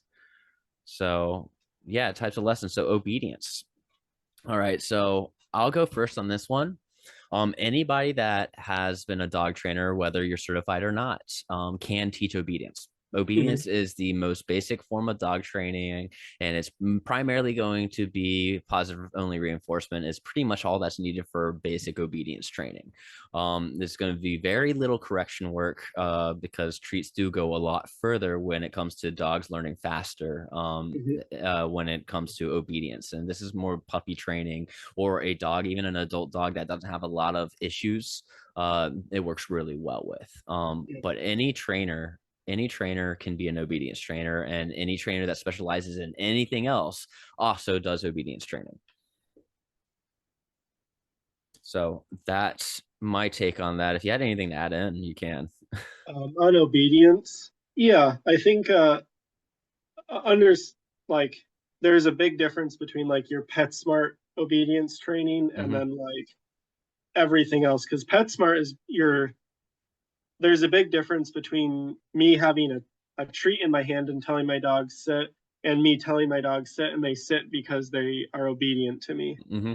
And so like you're spending $80 to go to 5 weeks at PetSmart, but it's because you're just training your dog to do tricks. Yeah. And they expect to get paid for that. And the second that dog starts to make judgment calls, usually like 8 months to 14 months is when you really that's where you hear that my puppy was perfectly trained and now it's not anymore. Mm-hmm. Um, like there's a huge difference between obedience because I have a treat and obedience because I told you to. Yep. Um, and so for everybody who's looking for a trainer out there, uh, don't just assume that because somebody like says that they're a dog trainer or because that they have a really sweet golden retriever that they not to dog on golden retrievers, I love them, but just because if they have like a really um, low skill dog, the really easy ones, Cavaliers, Mm-hmm. like a super Labs. sweet Bashan, Labs, right? unless they're doing like gun work or something Hmm. or field work with the dog. Um, like those are easy, and you can expect a lot of results just because my dog is motivated by food to do Yep. everything. But when you have dogs that are like, okay, you have a Doberman that likes to fight. Like this is a dominant dog. Maybe it's an unneutered male because you're a psychopath. Um, and for some reason you like to have your Doberman have big nuts in the house. I don't know, whatever your prerogative is. And um, like the that dog will make decisions. You'll have a treat and it'll do this to you, and it says up yours. I'm going to go do my own thing because Yep. it's fun. Yeah. Yeah. So Yeah. Back to motivators. like, hey, yeah, Yeah, to piggyback on that, no, you're absolutely right. I did say anybody can do obedience training, but yeah, does that trainer actually have experience with your type of dog? right, Because that is really important too, like you said, like somebody can have golden retrievers, labs, and things like that, and that's the type of dogs they train, or even just puppies of any breed puppies. But do they have experience with a 10-month-old Malinois? yeah. Like Alligators, dude, that those freaking little they chomp your rockets. fingers off too. Oh yeah, I yeah. Or like a like a Belgian Shepherd. Yep. Like, do they have experience with German Shepherds? Do they have experience with Pit Huskies, bulls. Catahoulas, Pit Bulls? Like all these breeds that are extremely stubborn, that need a Mhm. very strong leader. Yeah, And then on top of that, my personal opinion when it comes to any type of training is if you have a trainer that comes in, takes your dog, and then does the training solo, it just wherever, and you're not involved as an owner, then they're setting you up for failure. yep, yep. They're setting you up for failure. That's Yeah. why I don't like PSA. I don't like board and trains, and that's a pretty Mm-mm. controversial take. But Yeah. Yeah, the I only thing I'm okay with board and trains is because that's the thing is my not for profit is still getting seed money and stuff, but for a board and train facility, but specifically so we can take shelter dogs that are behaviorally unfit for adoption and board and train them to help them get adopted out. That's really what it you're is. doing behavioral work. Yes, behavioral work with shelter dogs is what we're Nice. doing. So that's different than somebody that just got a puppy and wants to board and train for 2 weeks. You Yep. know, so Potty yeah. train my dog, and it's like, what? Yeah, I mean, I can, but the second I bring it back to your house, it's going to keep pissing in the same spot because you never cleaned it up. Yeah, or yeah, I didn't train you. The dog, like I said, I can train any dog, but can you be me? Can you Yeah, become me? And that's really important is to try to make you as close to me as possible so that way you're set up for success with all the tools and knowledge so that way you can screw up as little as possible in between the sessions. yeah, And that I find that for all types of training, right? Whether you're doing behavior modification, obedience, whether you're doing sport training, gun training, anything, it needs to be involving the owner. yeah. So the next one, let's move past behavioral modification just Yeah. for a second, and then talk about puppies because I think that's Yep. pretty pertinent. Um, so I used to run my doggy daycare. Used to have well, a few of the doggy daycares that I've been to, but the one that I used to manage ran a pretty frequent puppy development program. Mm-hmm. And what my question for you is let's say you have a puppy put in front of you. You have 3 days a week with this dog. What is important to you for this puppy? Let's say Mm-hmm. 0 to 6 months. What's important for you? Yeah. What's your objective?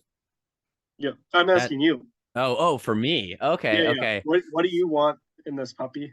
Okay. What do I want in this puppy? Um, I'm a little different because I like my dogs being helper dogs. But okay, so let's just say I'm the average Joe.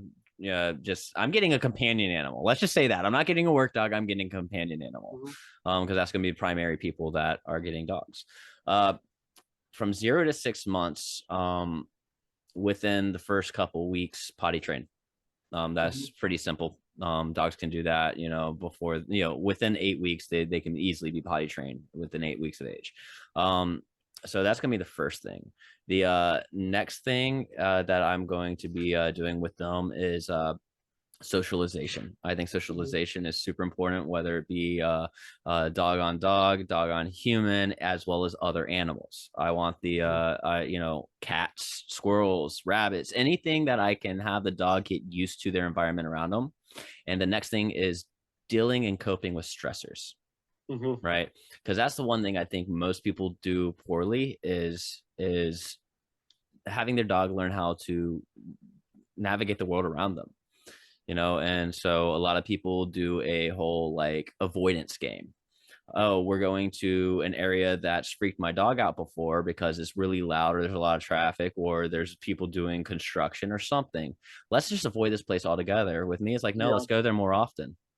Right. Let's go there more often. So while my dog is young and learning and growing and figuring out how the world works, we'll learn that it's actually not that scary. And then while I do it, I'm obviously turning it into a good thing. Here's some rewards, here's some fun, here's a toy. But I want it to be able to learn to navigate with the world around it, because it's going to be, because especially if it's going to hit that fear stage, it will be less likely that it's going to be a prolonged behavioral issue in the future, if they Right. can deal with their stressors a little bit easier. So those are my main things I'm going to be focusing on, and then just simple obedience. You said between what, that and 6 months? 0 and 6 months. Yeah. They're in 6 months. Okay, yeah. So once we start getting up to the 6 months old thing, 5 6 months, at that point I've had all pretty much all basic obedience is down. Mhm. Navigating the world around it is pretty on top, on just good stuff, right? Mhm. No leash pulling if we're on leash, good recall. At by 5 months, at that point, that's actually when I'm probably going to e-collar train my dogs. Yep. And the reason why I wait that long is because I don't want to go to that extreme as they're an early puppy still getting used to how the world works.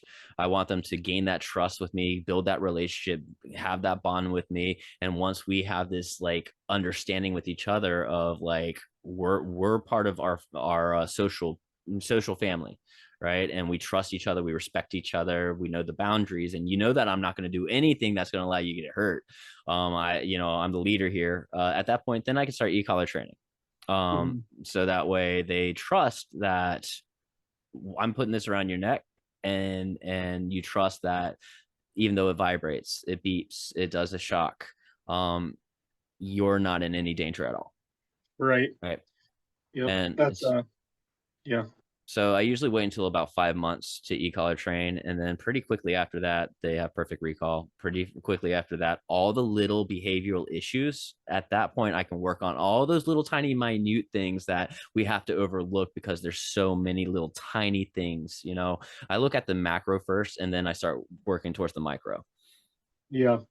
Ooh, I even have a question about that because I have an interesting case Mm-hmm. that that I'm dealing with, and it's right. It just hit 4 weeks. Yeah. I'll just go into it a minute. Yeah. Go ahead. I think it's fascinating. So I have a little German Shepherd puppy that I'm starting to work e-collar with. Yeah.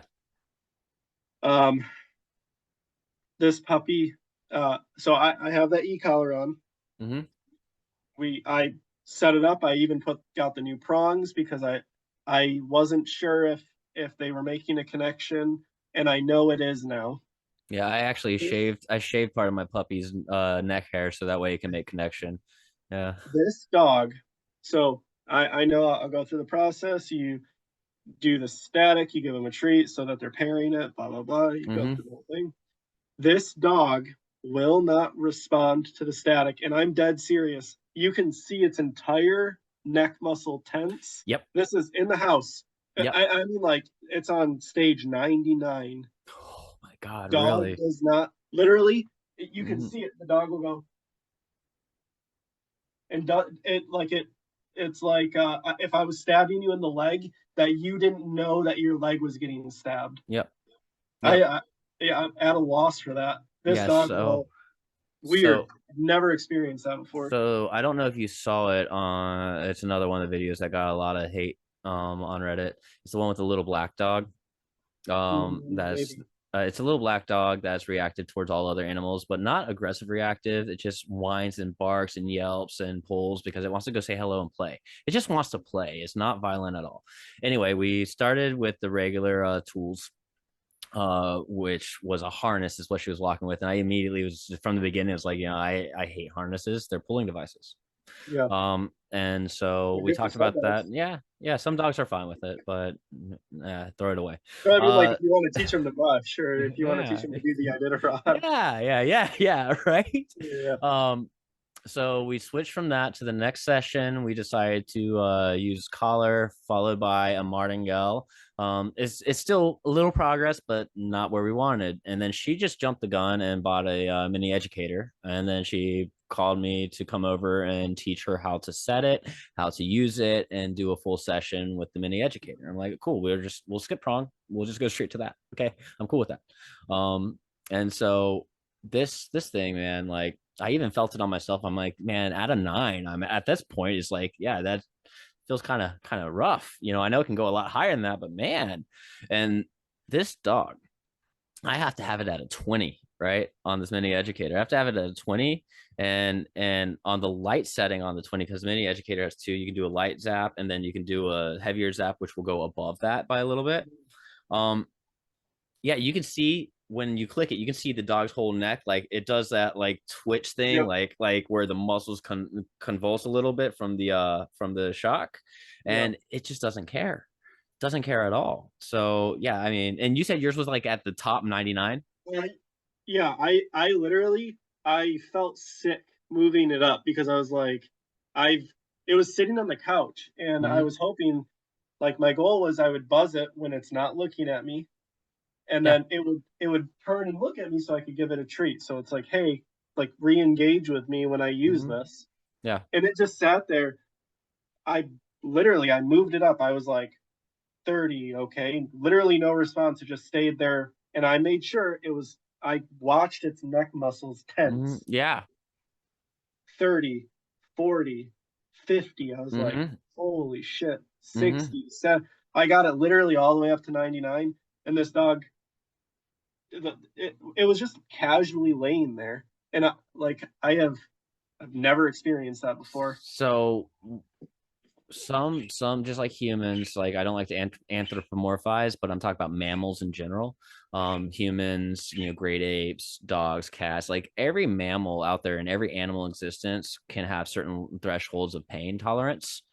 um and It's not this dog though. yeah, She's um there's been times where like we're walking and if she scoops in front of me and I've stepped on her tootsies or something, like it's not yeah, a okay. I yeah. Did you try a vibrate?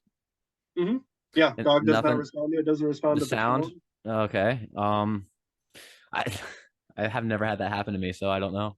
I I'll get have a no video of it and I'll answer. send them working with Yeah, her yeah, do that. because I'd it's love to see that because that's weird. yeah. I mean, maybe drop the stem down again to where obviously this should be low stem anyway, but you cranked it up because the dog Yeah, is not responding. Train the dog in front of you, right? Um, Crank that stem down to where the dog's feeling it, but it's not so extreme.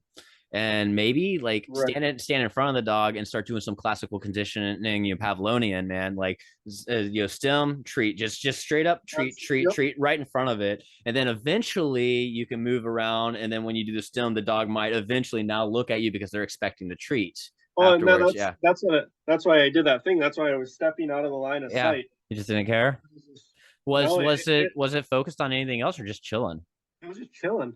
Yeah. I it's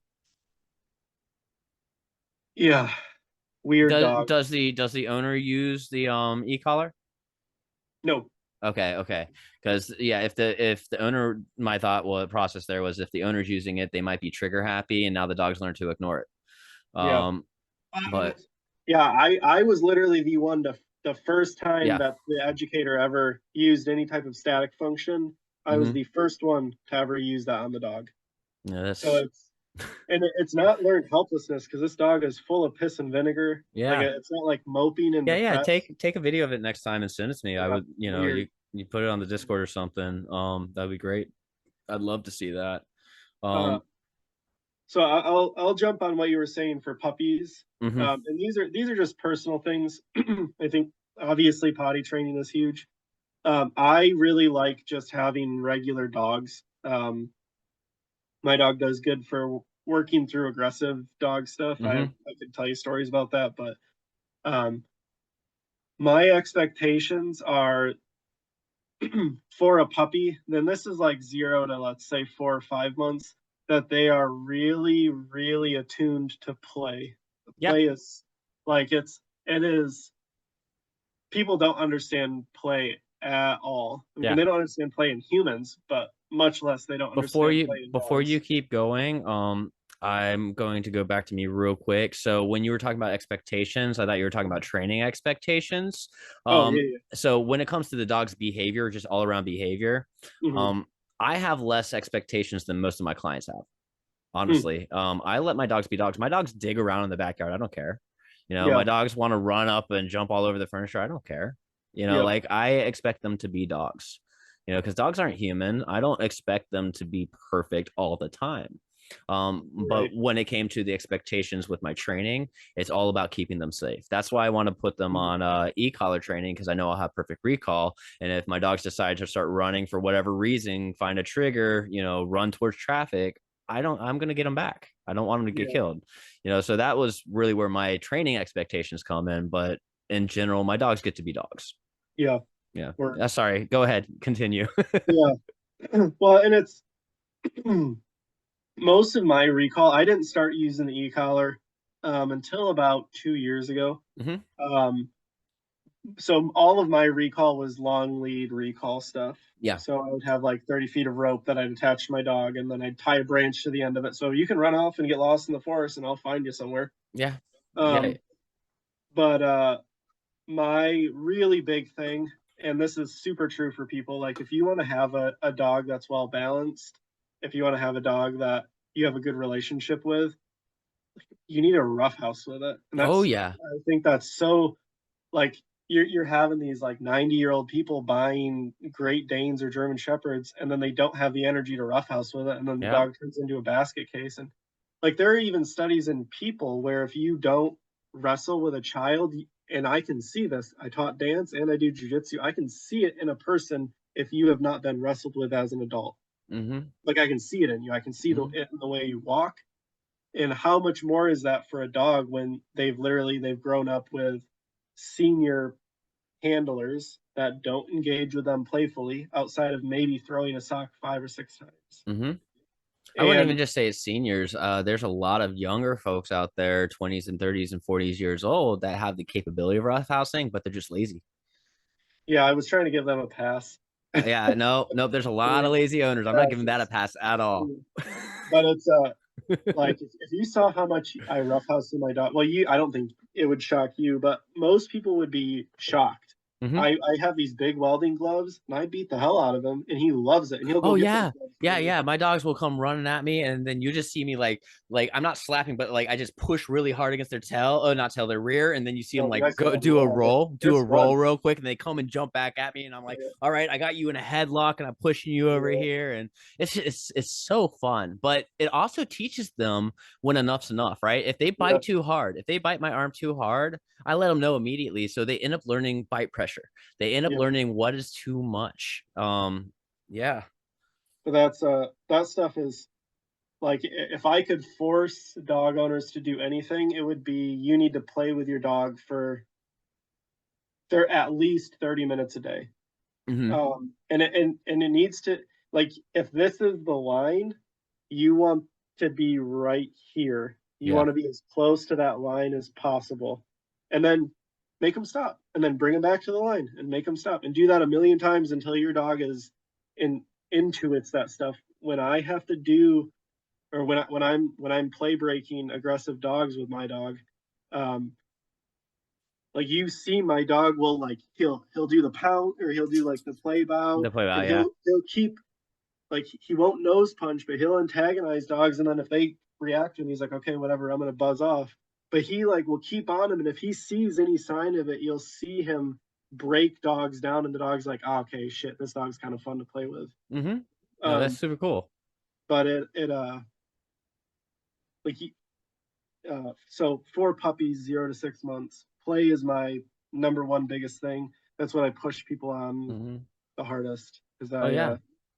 Yeah, and that's honestly that's something I don't hear from most dog trainers.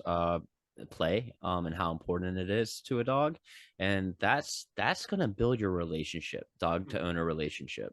That will absolutely build that to a different level. so and then the last one is behavioral modification. Mm-hmm. So that's I think for a lot of people the big one. Yeah. Um, what are your thoughts? All right. So my thoughts on behavior modification. I'm a balance trainer, and the reason why I'm a balance trainer is because dogs dogs learn naturally in their environment by all four quadrants of operant conditioning, right?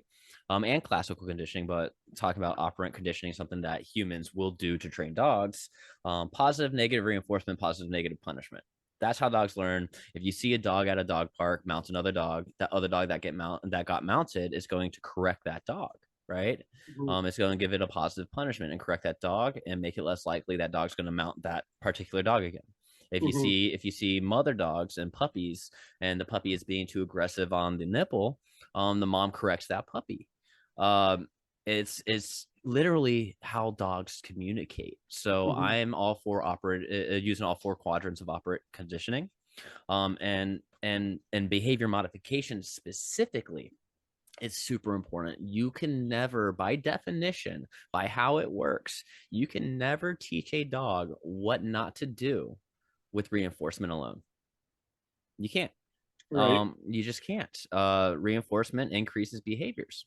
uh you can, like, I know the whole idea that you can use an opposing behavior to try to minimize a certain behavior, Mm-hmm. you can definitely do that, but it goes back to what I've said a few times now: motivators, right? The moment that dog finds something else more interesting, it doesn't matter how many treats you give it. It doesn't matter how much positive reinforcement you give it. If that's not motivating enough for the dog's going to break whatever training you did and go back to whatever behavior it thought was more interesting, Yep. and more fun. Yeah. Or not even just more fun, just more, just it's self-reinforcing. Mm-hmm. If it gets what it wants from that behavior. So you have to use punishment in order to teach a dog what is acceptable and what is not acceptable. And Right. if you and anybody that is a positive only reinforcement trainer, great. There is a certain niche in dog training that is perfect for you, but it's not behavior modification. Right. And the only behavior modification that you can use positive only reinforcement for is Trick training. fear, Oh right? yeah. That's the only thing you can use it for. And the reason why you can use that for fear is because you can use classical conditioning to turn that fear into a good thing, a feeling of goodness. um Perfect. But anything else, aggression, any type of aggression, doesn't matter. It can even be fear-based aggression. You're not going to train that out of a dog with treats alone, Right. and unfortunately you see a lot of behavior euthanasias and stuff because people say, I tried everything. Well, did you try punishment? Probably not. Yeah. um Well, Probably even not. Lima, even Lima at the very end of the for those who don't know what that is, Lima is what your Least rescue intrusive. uses. Yeah. Yeah. Least in, least invasive, minimally aversive dog Yeah. training, or least Yeah. intrusive, Yeah. whatever it was. Yeah. Um, and it's how people move up to that. But yeah, Mm-hmm. go ahead. Yes. Yeah. So any Lima trainer will also tell you that, oh, we're okay with using punishments. um They're kind of Normally they're pussies not about it though. though. Yeah. Yeah. Yeah. Normally they're not though. It's normally like the most punishments they'll do is stop a walk. Right. Like least aversive. The reason why Lima is literally positive only reinforcement, but the reason why they call it Lima is because we can say positive only reinforcement doesn't exist, because what is a leash? What is a collar? Yeah. That's an aversive tool.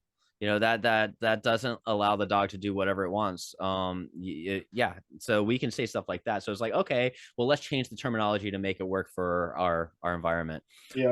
and how we train our methodologies. Lima's not bad. There's a place for it.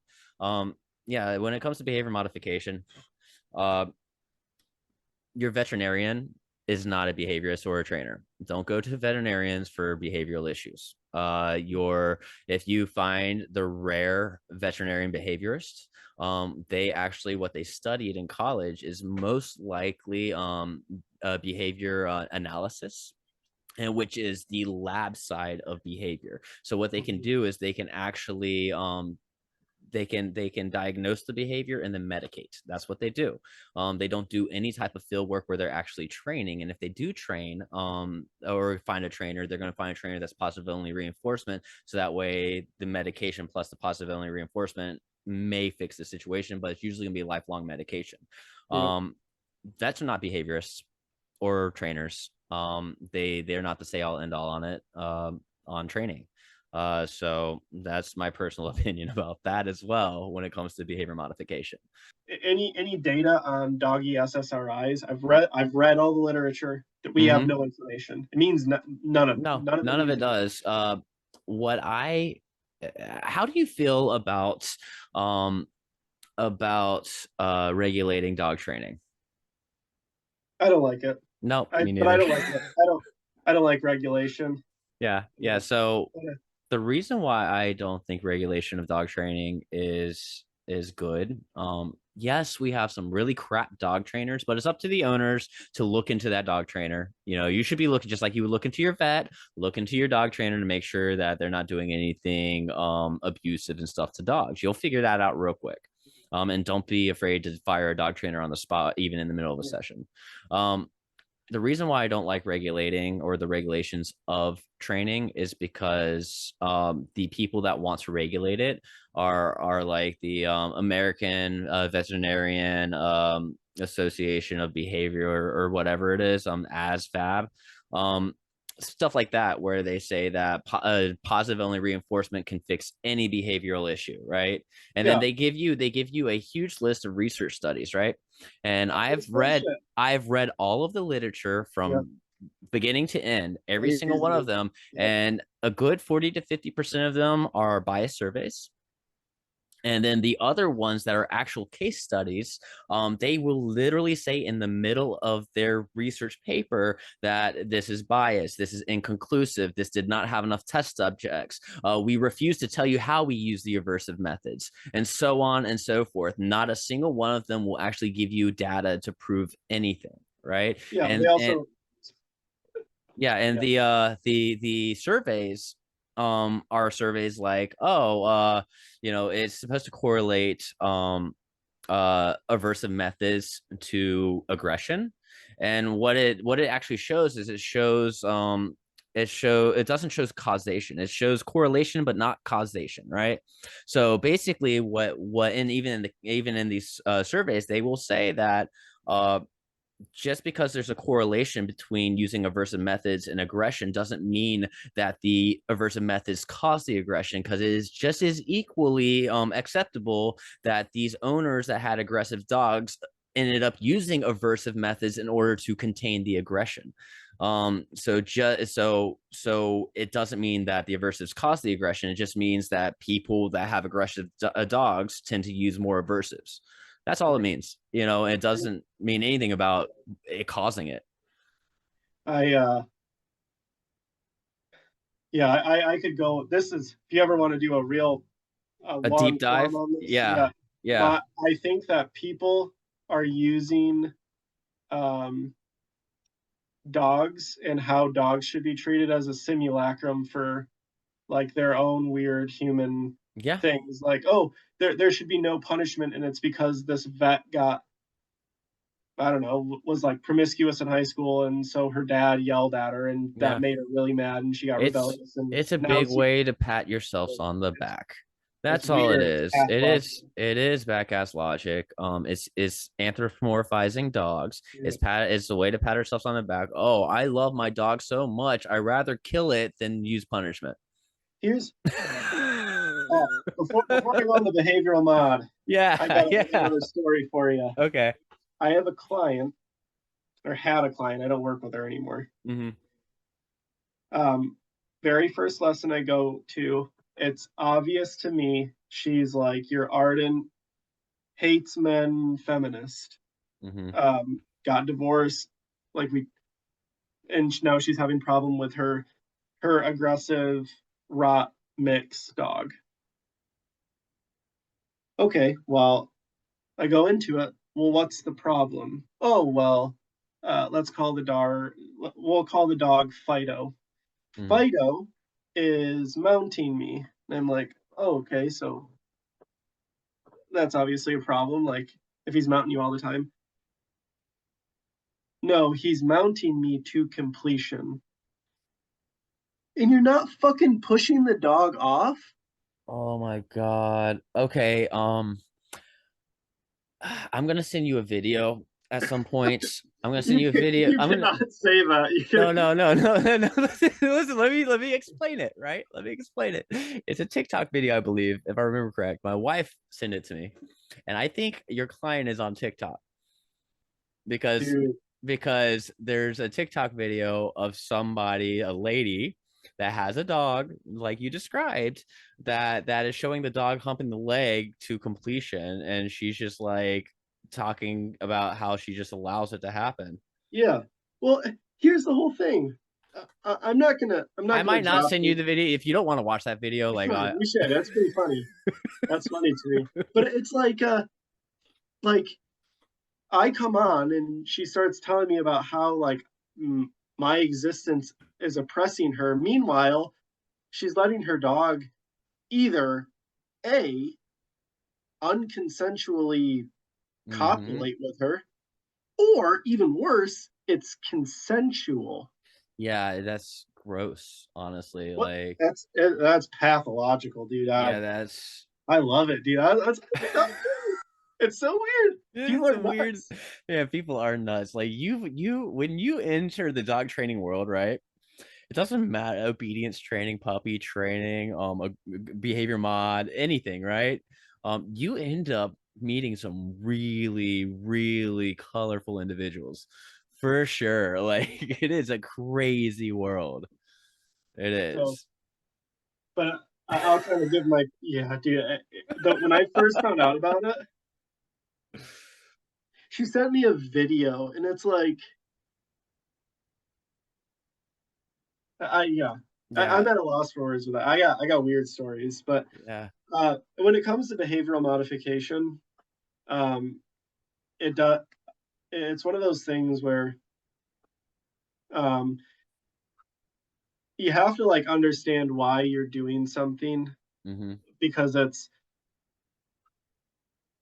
in the same way that like let's say I take somebody who's scared of spiders and you put them in a room with a billion spiders, Yeah. there is a percentage of the population that it would fix their problem, like in Mm-hmm. it just straight up would. Yep. And there's another demographic that the next time they saw a spider outside of that room they would have a heart attack. Yep.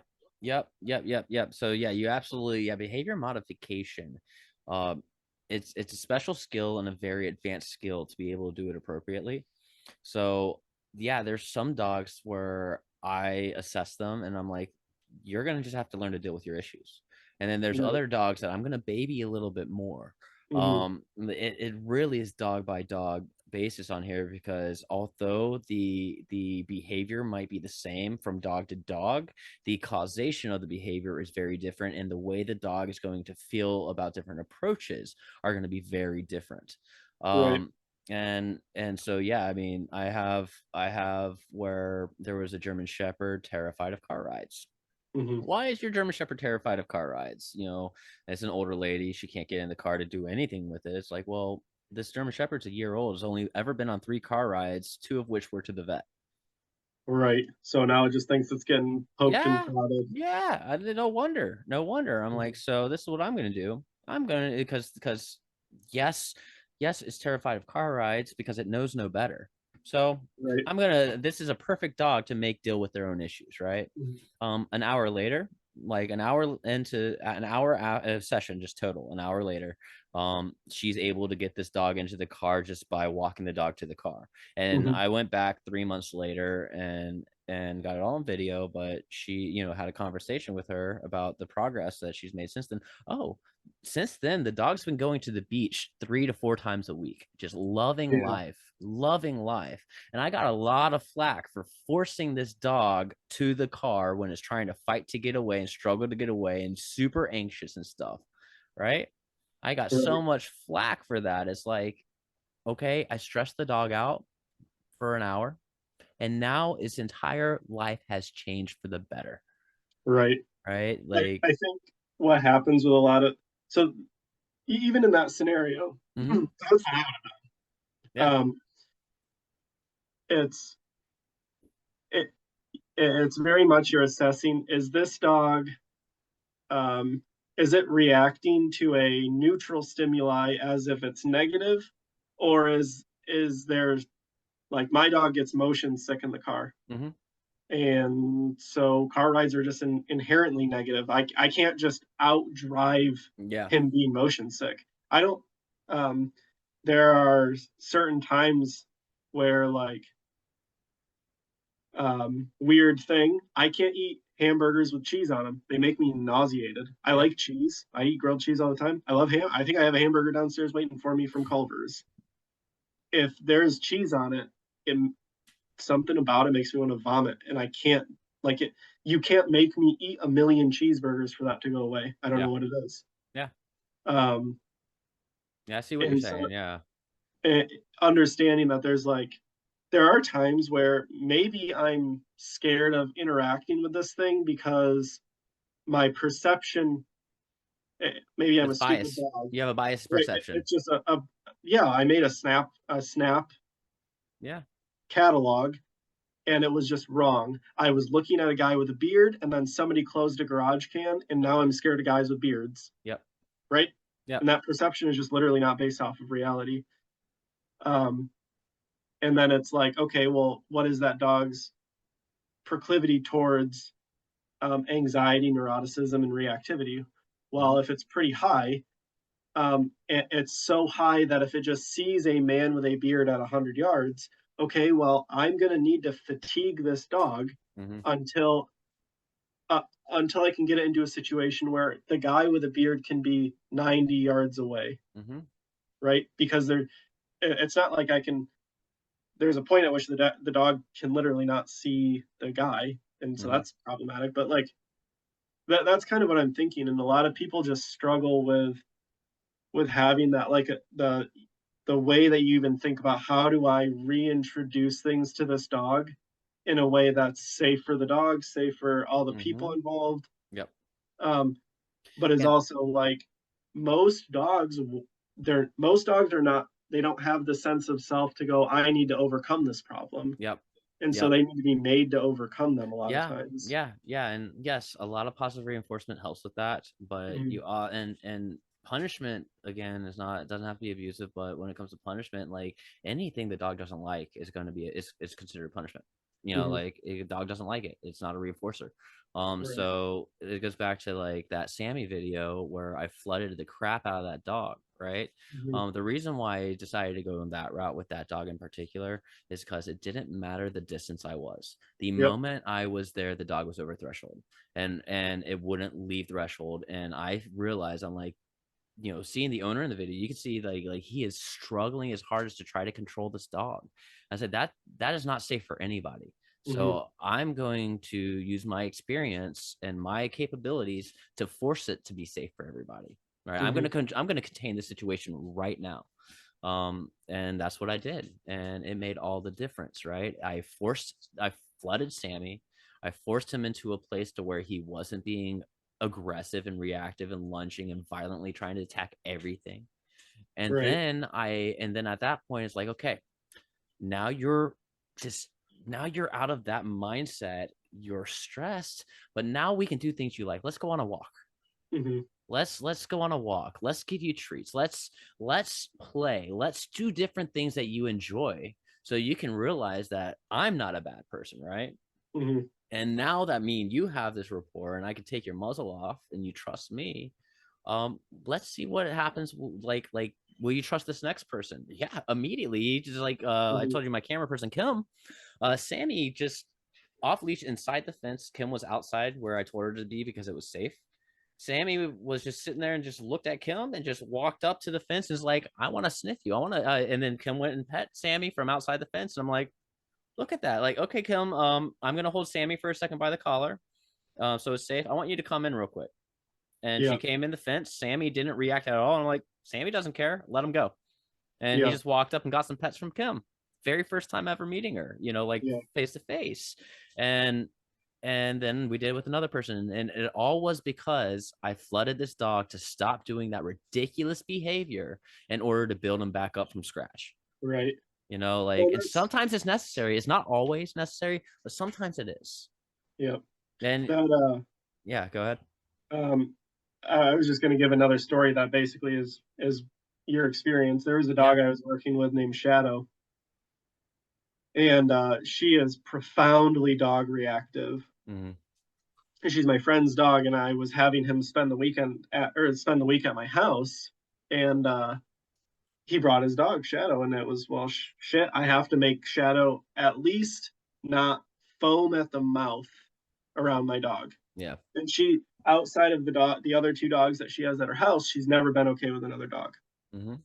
So we hooked her up. We got I threw harnesses on. I threw a harness. I threw a muzzle. I threw two different leashes or two different things. It looked like I was trying to fly a kite, basically, Yeah. with Yeah. the dog.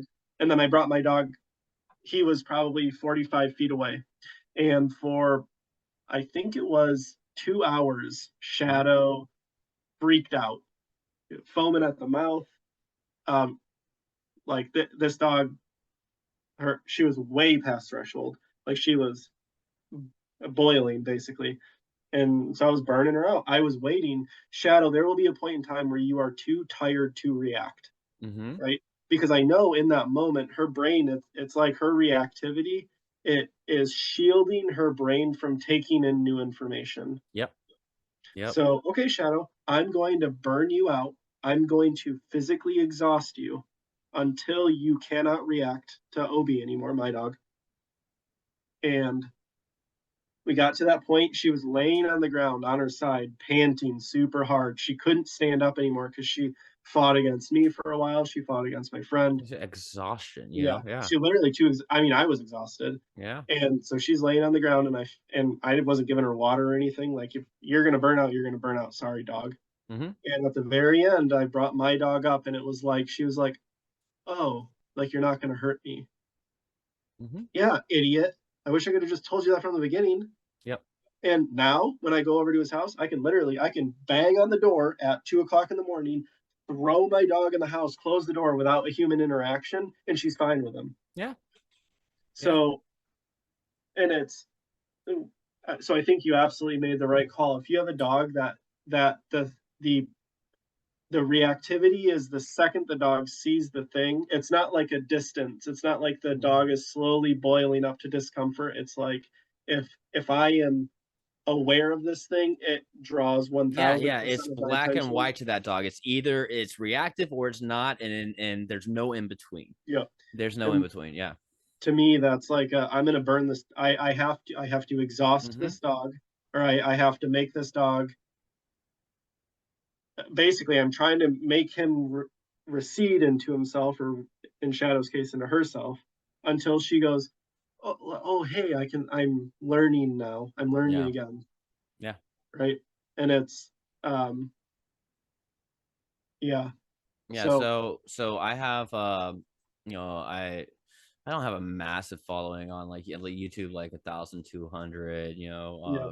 I have close to 1,000 on TikTok right now because I only recently, like 5 months ago, really started posting videos and stuff. Mhm. Because at first, I before that I was always afraid to because I knew I was gonna get backlash, right? Yeah. But my business and stuff is at a point to where it's not gonna slow down, and there's no way I'm gonna lose my job. Like there's no Yeah. way.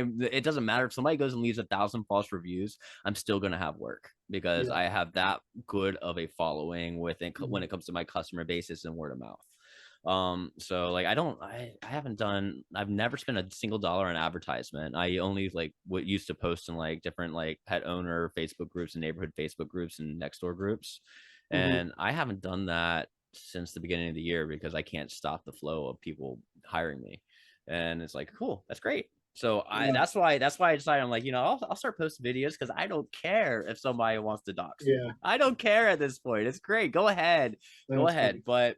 But it you were saying something like it there's the dog just won't accept anything else. I don't know if it was you or somebody else, but on Reddit there was somebody that commented that too. It's like, I don't know why you guys like there's such a bad rep about flooding the dog, because when a dog That is was that me. threshold. Yeah, okay, yeah, Yeah. you made me think of that comment real quick. But like, I get a lot of hate on these different platforms. And so my go-to comment that I go to a lot, unless they're just saying something ridiculous and I just educate them real quick, my go-to is post a video, my dude, of you working with a dog with the same behaviors. Yeah. Post a No, that's video a of you setup. doing it, so that way, if you have a better way, post a video. I would love to learn that better way because it would make me stronger as a trainer. Hmm. If you're telling me that there's a more solid way to do this with treats, show me. Yeah. If you can't, then shut up. Yeah. Yeah. Because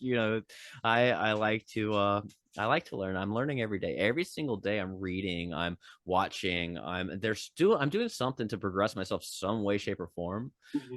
And like, a lot of people will be like, oh, this guy is crass or pompous.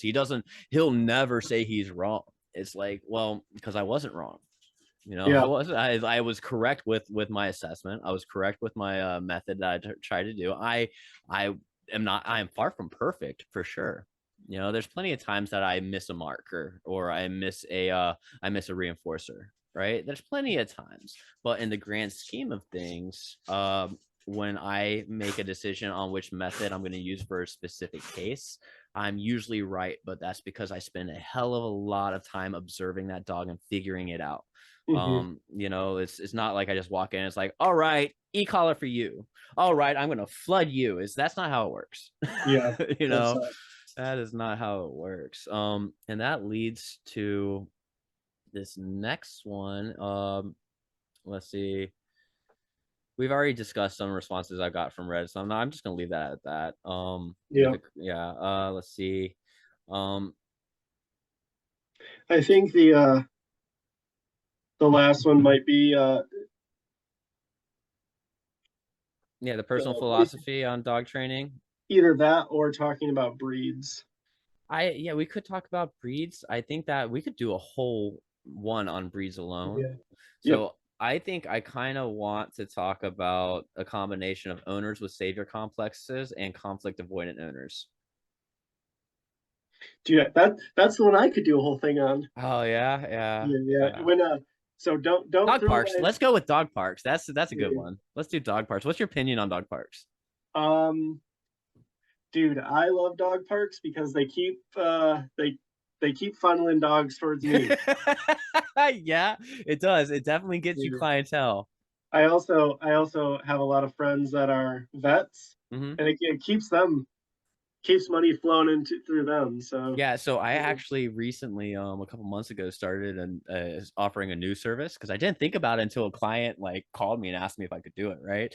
mhm. So because there's that new disease going down around for dogs, the virus, whatever it is, that they don't know what it is. It's What? similar to there. Yeah, so there's across America right now. There's a new it's similar to kennel cough, but they don't know what it is yet. Uh, Yeah. So people are getting more and more afraid to take the dogs to dog parks and stuff. So people are now hiring me to come over with my two dogs to have play dates. oh my I, gosh, yeah, so I get to just hang out for an hour and just like act like I'm at a dog park and get paid for it. that's funny. like, I've and been. yeah. So I'm not charging them as much as I would for like behavior modification. Mhm. Um, You just turn your brain off. yeah, but they also know that, as a responsible dog owner, I'm also going to be paying attention to my dogs, make sure they're not being too much. Mhm. And that's the only thing I have against dog parks is all these owners that just sit on their phone and their dogs run amok. And it's like, sometimes you got to handle your dog. Sometimes dog parks are not just like, is imagine you taking your kids to an amusement park and just releasing them and you just sit there on your phone while they're just doing crazy shit everywhere. Um, no, it'd Yeah. be similar, except they have razors in the mouth. Yeah. Yeah. I tell people dogs have knives in their mouth. Yeah. So, yeah, my honest take on dog parks is so whenever the last probably dozen times I've gone to a dog park, it has been with a client. Mm-hmm. Um, and part of it is I might be using like we're working on something with their dog, and then everybody yells at me because my dog's on a leash, and I'm like, "What the fuck do you know? Shut up!" Yeah. Like, yeah, like the average person shouldn't, but I'm getting paid a Mm-hmm. decent amount of money to do this, so just buzz off. But Yeah. Wait, um, at the dog park, they're mad at you that your dog's on a leash at a dog park? yeah, they have all these signs up, and it's like no leash dogs, and they don't know. They don't know anything. They're Yeah. stupid. Yeah. My dog is off leash trained. I don't need a park. Okay, you Mm-hmm. guys need parks because your dog will run away. Yeah. Um, but so the last dozen times it's been with clients, and usually I'm doing one of three things. One, I'm openly talking about other people's dogs, like what I like about behaviors, what I don't like, and I've had people that confront me about it, and it's like we can just fight. Like I can have a felony, and nobody ever hires me and then asks if I'm a felon, Yeah. so we can just fight, and that's cool. Um, but then I've had people be like, oh, what, like, how do you know all this? Or like, what, are you a dog trainer? Mm-hmm. And it's because I'll go, yeah, that dog is going to start a fight. We need to get out of here. And then Mm-hmm. 5 minutes later, a fight happens. And then all the people that I said that to and that all like glanced at me like I was angry are now like, oh, shoot, that guy actually knew something. And then I come back 2 weeks later and they see me at the same time. Mm-hmm. And now the next time, maybe they ask me questions. Yeah, you And build so I rapport. rolled that into lessons. But my thought on I think your amusement park is correct, but it's almost like you're sending your kid into a place where a bunch of other kids could be, and more often than not, those kids have behavioral problems, and it's like maybe your kid picks up a problem, or maybe just by being around these other kids, your kid gets hurt, Mm-hmm. Yeah. right?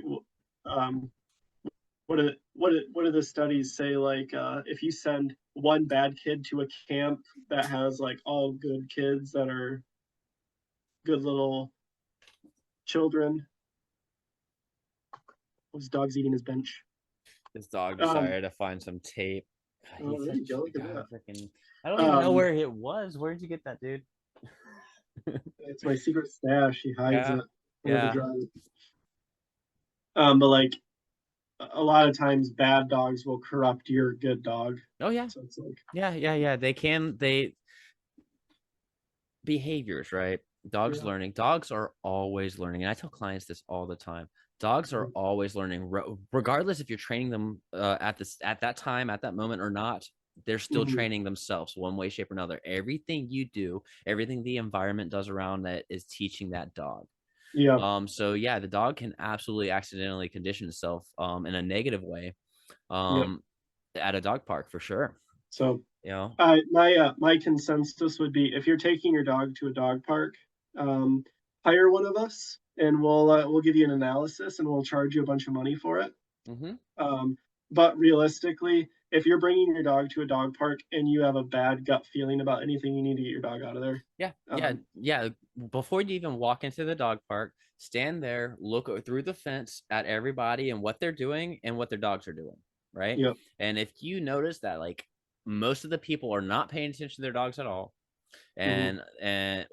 or you see one dog in there that just looks like it is up to no good at all and it's stressing other dogs out, you can absolutely tell this dog is just, let's say, golden retrievers are horrible at dog parks when it comes to this crap. They're always up every dog's ass to want to play, right? Yep. And the golden retriever might not be aggressive, but what's going to happen is it's going to annoy one of the dogs enough to where a fight happens. Hmm. Um, and so pay attention to that. See if the dogs are just being jerks. Yeah. See what is actually going on, and also look at the age gap between dogs too. Sometimes at dog parks, because I've seen it where you have a lot of people with dogs that all kind of behaviorally act younger, and then you have that one random dog that's like 15 million years old that's just laying there in the middle of everything, and any Yep. dog that runs up to it, it looks like it wants to snap at them. Yeah. Yeah. Yeah, it's like you see that and stuff. Don't even worry about going in there, because that dog's going to get up and bite your dog. Yeah. Like, I don't risk it. Go to my another dog park. I guarantee if you live in a city, any type of city, there's probably more than one dog park within driving distance, and if you've already taken your dog out, you might as well. Yeah. The dog, there's a dog I'm working with right now. It's a Doberman. And he is the most sensitive. Like he's kind of autistic in the way that like he doesn't pick up other dogs' social cues very well. Hmm. Um, and so like he'll get himself into trouble sometimes, but he's never looking for a fight. And Yeah. there are times where I have to like smack him on the side, like, dude, your body language is like screwy and you need to relax or you need to do Hmm. something because he'll just sit and he'll stare at dogs. And Yep. it's like, if you did that to me, I would be weird towards you. So Yeah. you, like stop staring.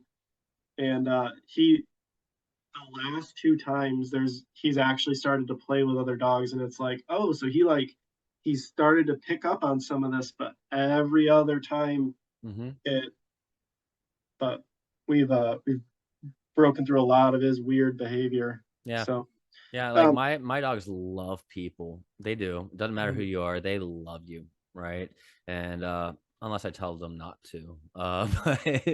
But at dog parks in particular, they're super super well behaved, and they will just follow me around and not go within like 15 feet of me unless I tell them to go play. Go yeah, play for them is literally, you're not at work anymore. You're not doing a job. Go and run amok, right? And they know from, I have an acre over here. If I tell them to go play, they are roughhousing, right? So I do yeah, have sometimes when I go to dog park, if I see some owners in there and stuff, and my dogs are following me around, I just let them follow me around, get used to this situation and stuff. But if I see somebody come up and like, oh my God, you have beautiful dogs, can I say hi? I'm like, just a warning.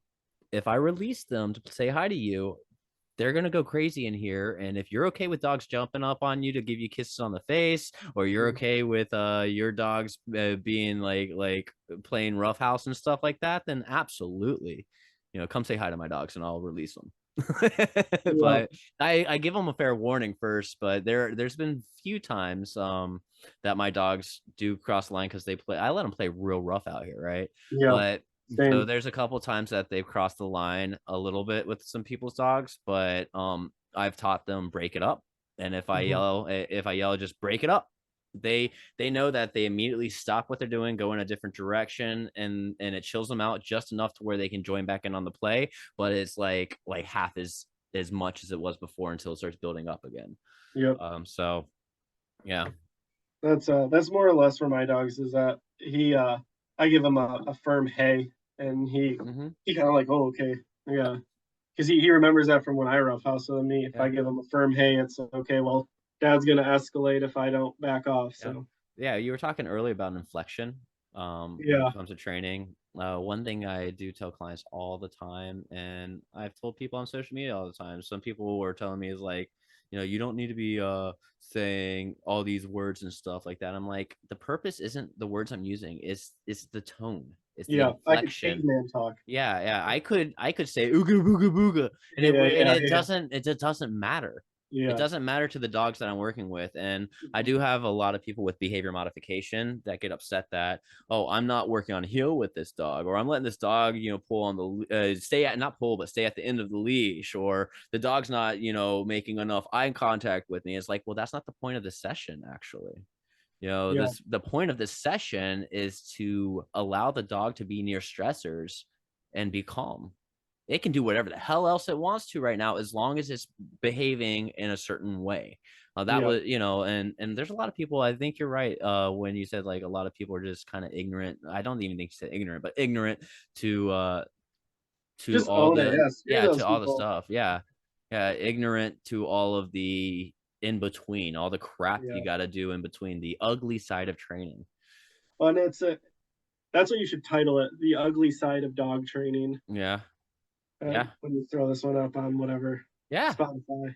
Yeah. Yeah. But it's yeah, there's a lot of people who they just like they wish that things could just be solved by me walking in and say like doing some voodoo on their dog, and then their Hmm. dog isn't aggressive anymore. And it's no, your dog has learned that violence is a solution to some of its problems, Hmm. and it's correct.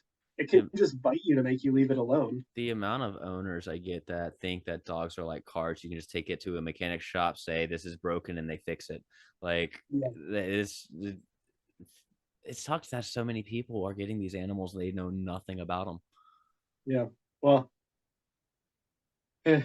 Yeah. Yeah, More I mean money it for is. us. Hey, I mean, yeah, I'm I beginning to always see have where job capital security. is. That is true. That is true. But that, I mean, that's the whole point of these type of conversations I'm having. That's Yeah, the point of me throwing my YouTube videos out there, my TikTok, and doing lives and doing free seminars in my city and so on. The more people I can educate, the better these dogs are going to be. yeah. Period. Like that's it. Uh, yeah, I got nothing else today. I really appreciate you spending multiple hours hanging out and Hey, buddy, talking, I'm here for it. Yeah, Yeah. absolutely, man. Like I think you're gonna keep seeing me post on Reddit. It's We'll keep hilarious. antagonizing, yeah. Oh man. Do it until they ban you. They We'll, they we'll, they can't ban me on open dog trainers. There's no mods. There's no mods. There's no active mods, so I can't be banned. I have a backup. Yeah. Uh, I have a backup sub Mm-hmm. in case the um, open dog training ever falls. Yeah. Because the dog training sub on Reddit is, It's god awful. I think I I love it, saw dude. I saw somebody comment in open dog training about all the other dog training like puppy 101 and stuff. And it's basically like I forgot what they said specifically. It was around the lines of like it's basically like a group therapy for crappy dog owners. Well, yeah. So we realized that my aggressive dog can't be around people anymore. So I guess he's just permanently stuck inside. And it's like, oh, well, maybe if you corrected him, that's inhumane. I'm just going to instead isolate him for the next 10 years. And it's Yeah. like, And all these other people's like, yeah, that's what I do. You're doing the perfect job. Don't blame yourself. Like, yeah, yeah. if, yeah, my last piece is, you, as far as dog training goes, Hmm.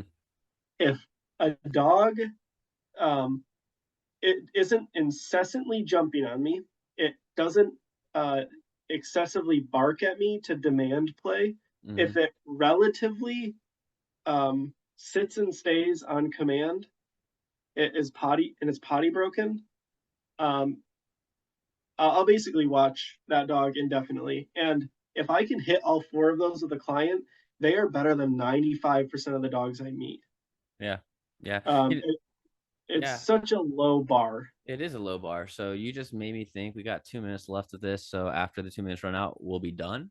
Yep. Uh, I'm not calling this Canine Informer. No, you made me think. I have a tagline I put on a lot of my training shirts, and it's on the back in big bold letters, and it says "Treat dogs like dogs." Yeah. Right? That's what I'm going to name this podcast. Treat dogs like dogs. There you go. That's it because that's really what people need to do. They need Yeah. to communicate with dogs in a language they understand and treat dogs like dogs. And that's Yeah. not a bad thing either. So many people get pissed off that I said, "Oh, treat dogs like dogs." Like, why is that a bad thing? They are dogs. Yeah, Yeah. I would think they'd be happier if you treat them like the animal they are. Like, Yeah, they don't. Dogs don't have layers of. They don't have layers of emotions because they're scared of yeah, no, they're being something. see behaviors can bad behaviors, reactive behavior stuff can be complex because it can be layered on different types of behaviors or emotions going Mhm. in, but they're very simplistic emotions. Yeah, they're Very honest. they're very honest, very Yeah. simplistic. It's not like human emotions where it's super complex. Mhm. It's only so deep when it comes to dog emotion. Yeah, they don't have the if I'm actually possessive, then it means I'm a bad person. Dogs don't Yeah. have that. Dogs will No, just say, I'm just a I just am possessive. I'm possessive because I like this what I'm Yeah, doing and it this gives is me my the thing. I results I like it. want. Yeah, I Yeah, like it. It gives me the results I like. I don't like it. It doesn't give me the results I want. yeah. Like that's dogs are that's how they think. I But wish hey, people man, were that easy. it's Yeah, 1 minute thank you. left, but man, thank you so much. And again, we'll have to do this again and touch really dig into some of these topics or other topics, but like stick to the single one and just dig really hard into it. Yeah, yeah, I'd love that. Awesome, man. Let me know what you're thinking. We'll set Absolutely. it up. Yeah, for sure. Well, you take care, man. Have a good rest of your All night. right. Yeah. You too. Bye. Bye.